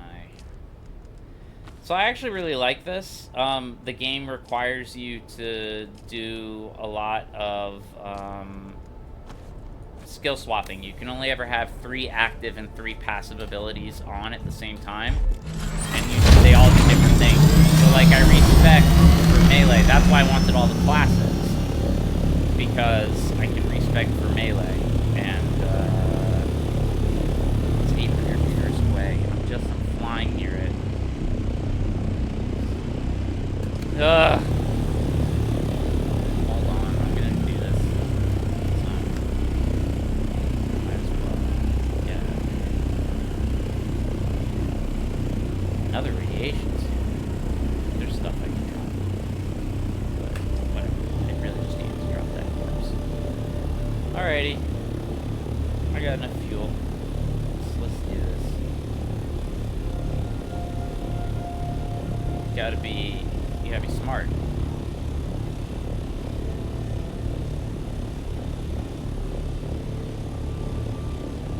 And try not to travel so much.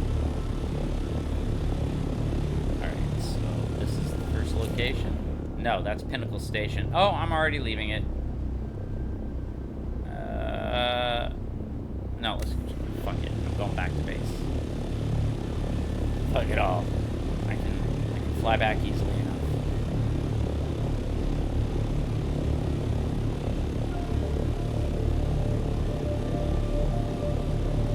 Oh wait.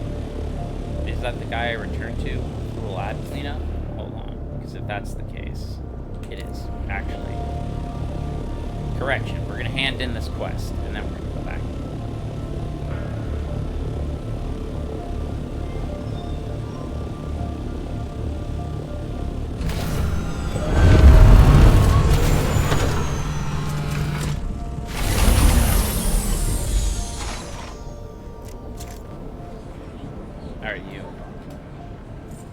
Welcome back.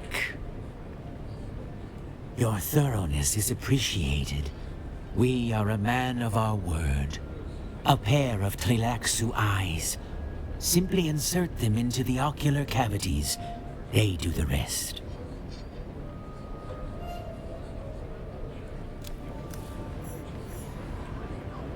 We're not going back to Hardco right now. We're gonna go back to my base, as I said. Oh god, collision. Alright. I realized, Cody, that you suggested that that's a poll. I don't think we have enough people watching to have it a very good, effective poll. But I gave you my opinion on it.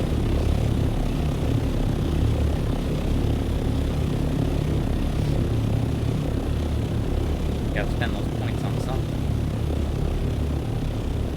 I will, as I slowly get reacclimated to streaming, I will, of course, they've unlocked all these new doodads and whatever's, bells and whistles, and I will load it up. Yeah, remember how to use Twitch. That's where I'm at. I'm at the same point. I am remembering how to use Twitch. Thankfully, I figured out how to stream without having to wear a headset, which is nice.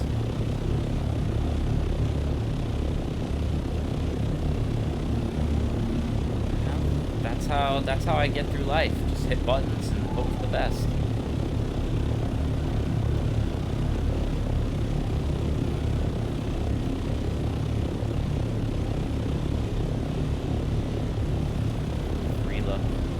So right now I'm doing a free look, so my flight direction isn't changing, but I can look around. This is beautiful. I really love this map. They did a really great job of making it feel like Dune, but also have like noticeable features and variants, and like different zones have different vibes. It's cool.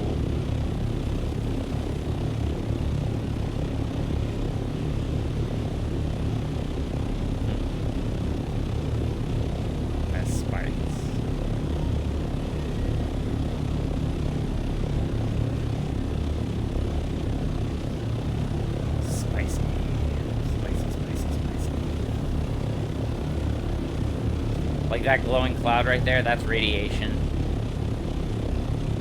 which is a hazard you have to be aware of. That billowing cloud of white smoke is the sign that my base is being obscured by it. That is a good resource. That's flower sand, which can be turned into silicone blocks, which is it's a component used in a lot of things. And you can see how everyone's built on top of each other. They're not all next to me. There's a reason for this. Like, that little base there is effed. I went and you can expand your base territory, and I haven't built out nearly all of my base. I've just been spending my money on making I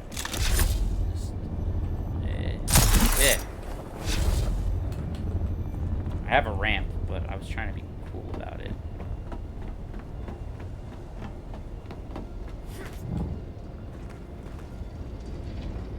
But like, I gotta get out my construction tool. Do I have it on me? No, I left it in the chest down there.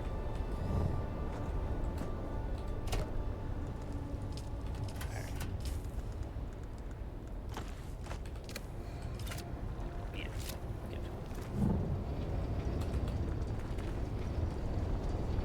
So, pull out my construction tool. You see all the cubes here?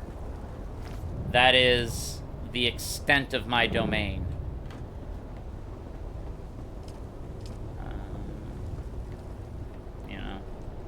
I can't do this, but oh god, I'm going the wrong way. There we go. But you see, like, I claimed all the territory out to there. Oh yeah, it's a survival RPG. I've claimed the territory out to here. I'm about to claim this patch of sand. Now, it becomes diminishing returns because as I get too far out, like, not even all of my base, as you can see, now I'm attracting a worm. Oh, I have my shield up. That was very stupid of me. Shield down. The shield attracts the worm. But when that bar comes up, that's worm sign. So I have to go. I can't even build, because if a worm pops up there, I'm dead meat. But I am claiming this territory so that it doesn't get blocked up by other obnoxious players. In fact, I'm gonna go do that now. We'll build another survey probe. There's a limit. I think this is the last one I can get for horizontal expansion, and then you can see there's a vertical stalking unit that lets you go higher. I've done one vertical stock, unit. I'm almost able to build another one. This is the only thing you construct that just costs money. I'm gonna equip it. Yeah, equip it.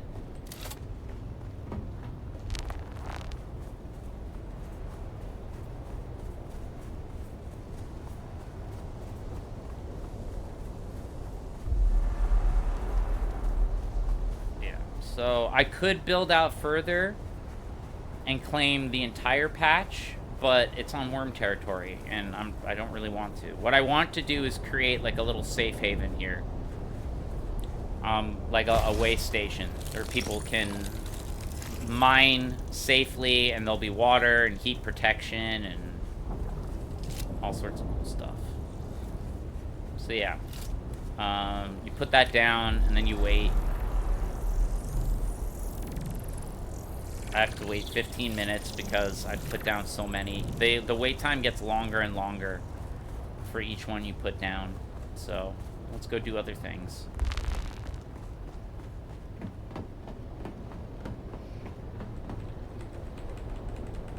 Quick deposit, all the things.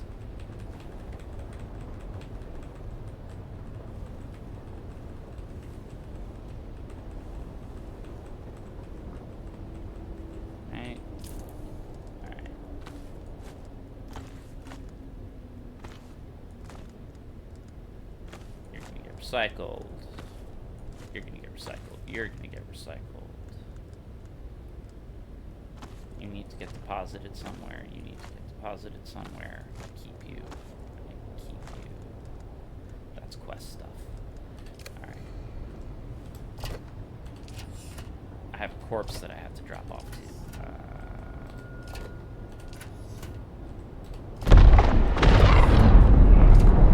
That would be a spice blow, which is good and bad. Oh, here.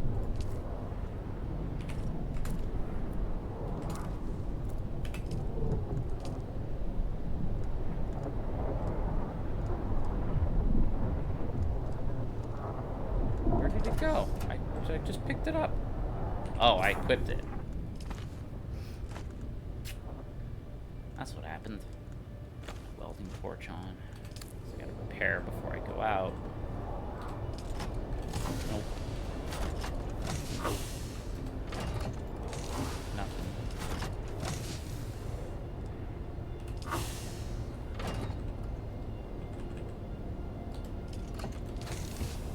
Don't think any. Alright. I don't remember seeing carbide scraps anywhere else, so we're just gonna put all that stuff there.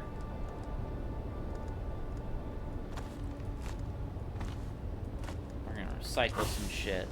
Let's put our extra money away.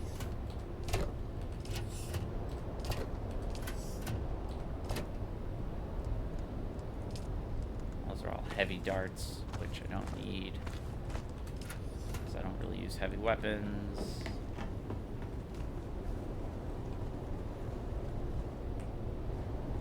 Oh, Cody, I just read what you saw, the TikTok thing. Yeah, that person got very lucky. I've only been unintentionally eaten by a worm once. There is a reason to get eaten by a worm.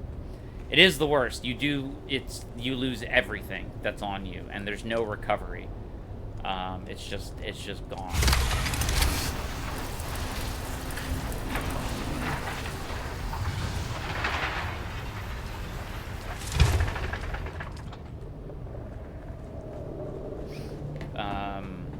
But it's the only way you can get a worm tooth and build a Chris knife. Which is like the... Sector weather alert. A large sandstorm is approaching. Another sandstorm. Anything else in here? No, that was everything. Great. Let's drop off some blood.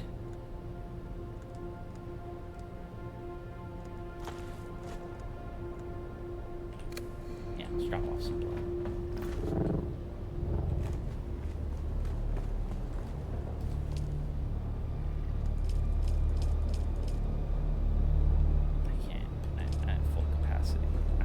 I have to make stuff that costs water.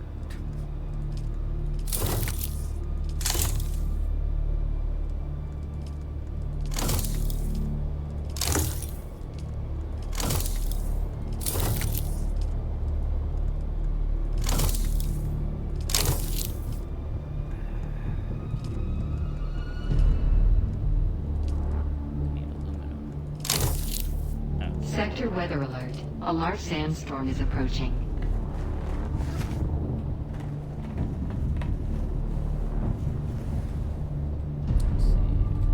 Oh, yeah, that's the next thing I gotta do. But I'll worry about that later. I'm just remembering things.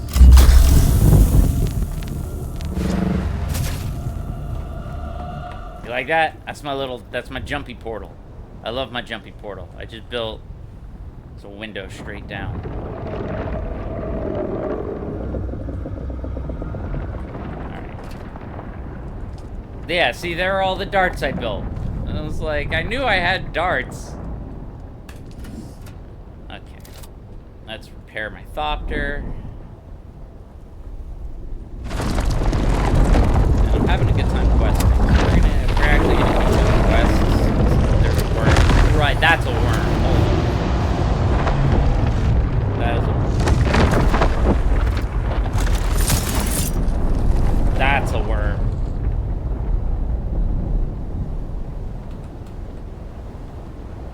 Came and it went, but that Sector was... weather alert. A large sandstorm is approaching. Okay, fine. I'm getting undercover. Let this sandstorm pass. It is a multiplayer game, Cody. It's an interesting game because it primarily is single player, but the end game content is very heavily multiplayer. So much so that they had to do a little bit of a course correction in a big patch and make it more friendly for solo players. I'm not part of a guild right now. I do want to be part of a guild. It does. You can do full-on spice mining operations with carryalls and sand crawlers and just like from the movies, and it requires a lot of people, and that's the way you really get the most stuff.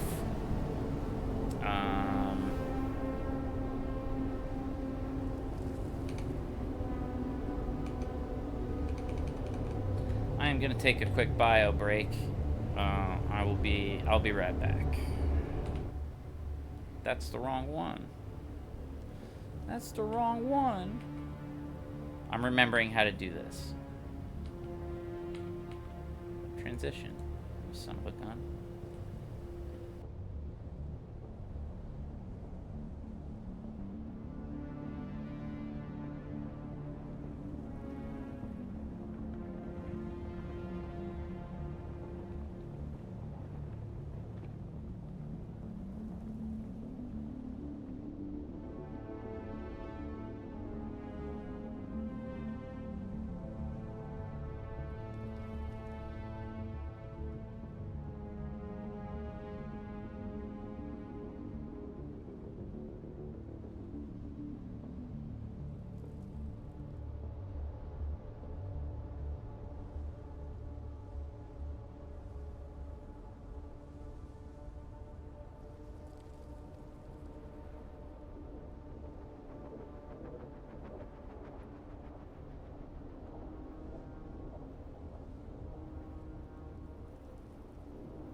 Back. I am back.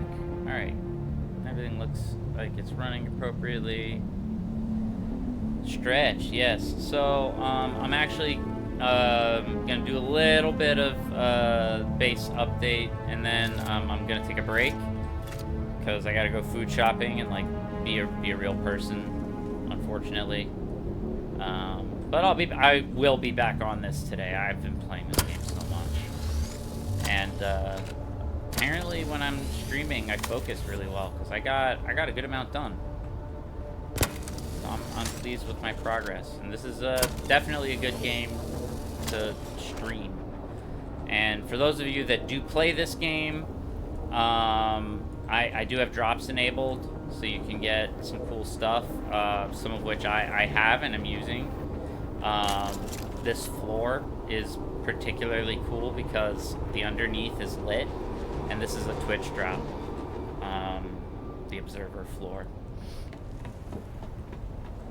There's other stuff you can get from subbing, but it basically it costs you $12, and I'm like, that's too much for what I'm getting. How much wire? That's enough wire. Is it really though?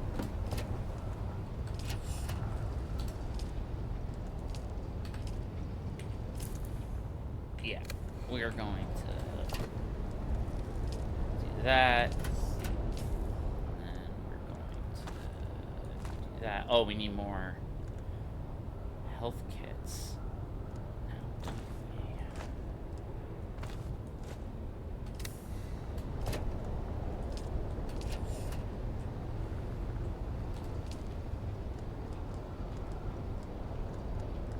Where's the R2s? I went right past him.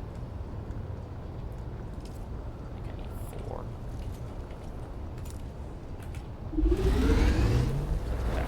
This is like my little away station. This lets me build fuel cells. That's what I can do. I can refuel. Oh, and I gotta move that corpse.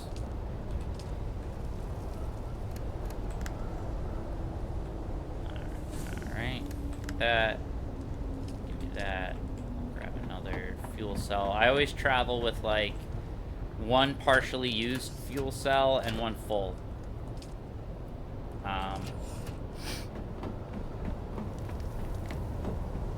Yeah, good to see you too. I will be, like I said, I'll be back on. No, bad Ari. I'll be back on. But I do have to go be a grown up. Grown up boo.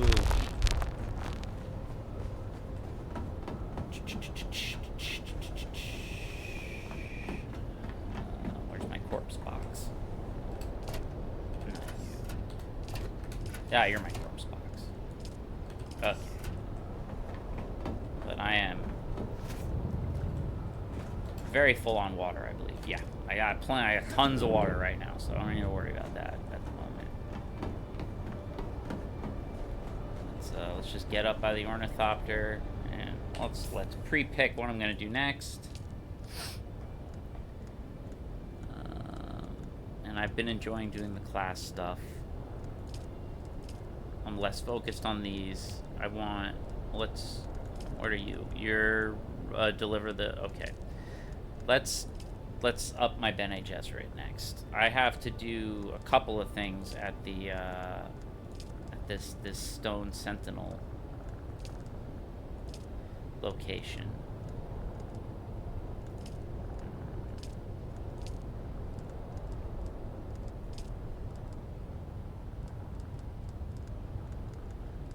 Is it a main quest?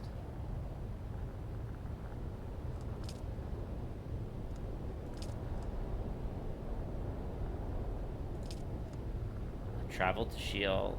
Oh, I've already done most of Sheol.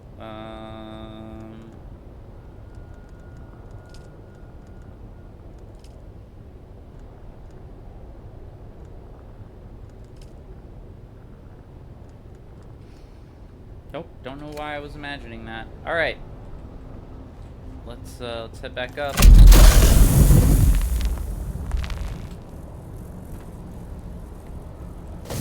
And that's it. We're gonna call it here, folks. I'll be back. Thank you for watching. I will see all you fine people in a little bit. I'll be back on later tonight. Bye-bye!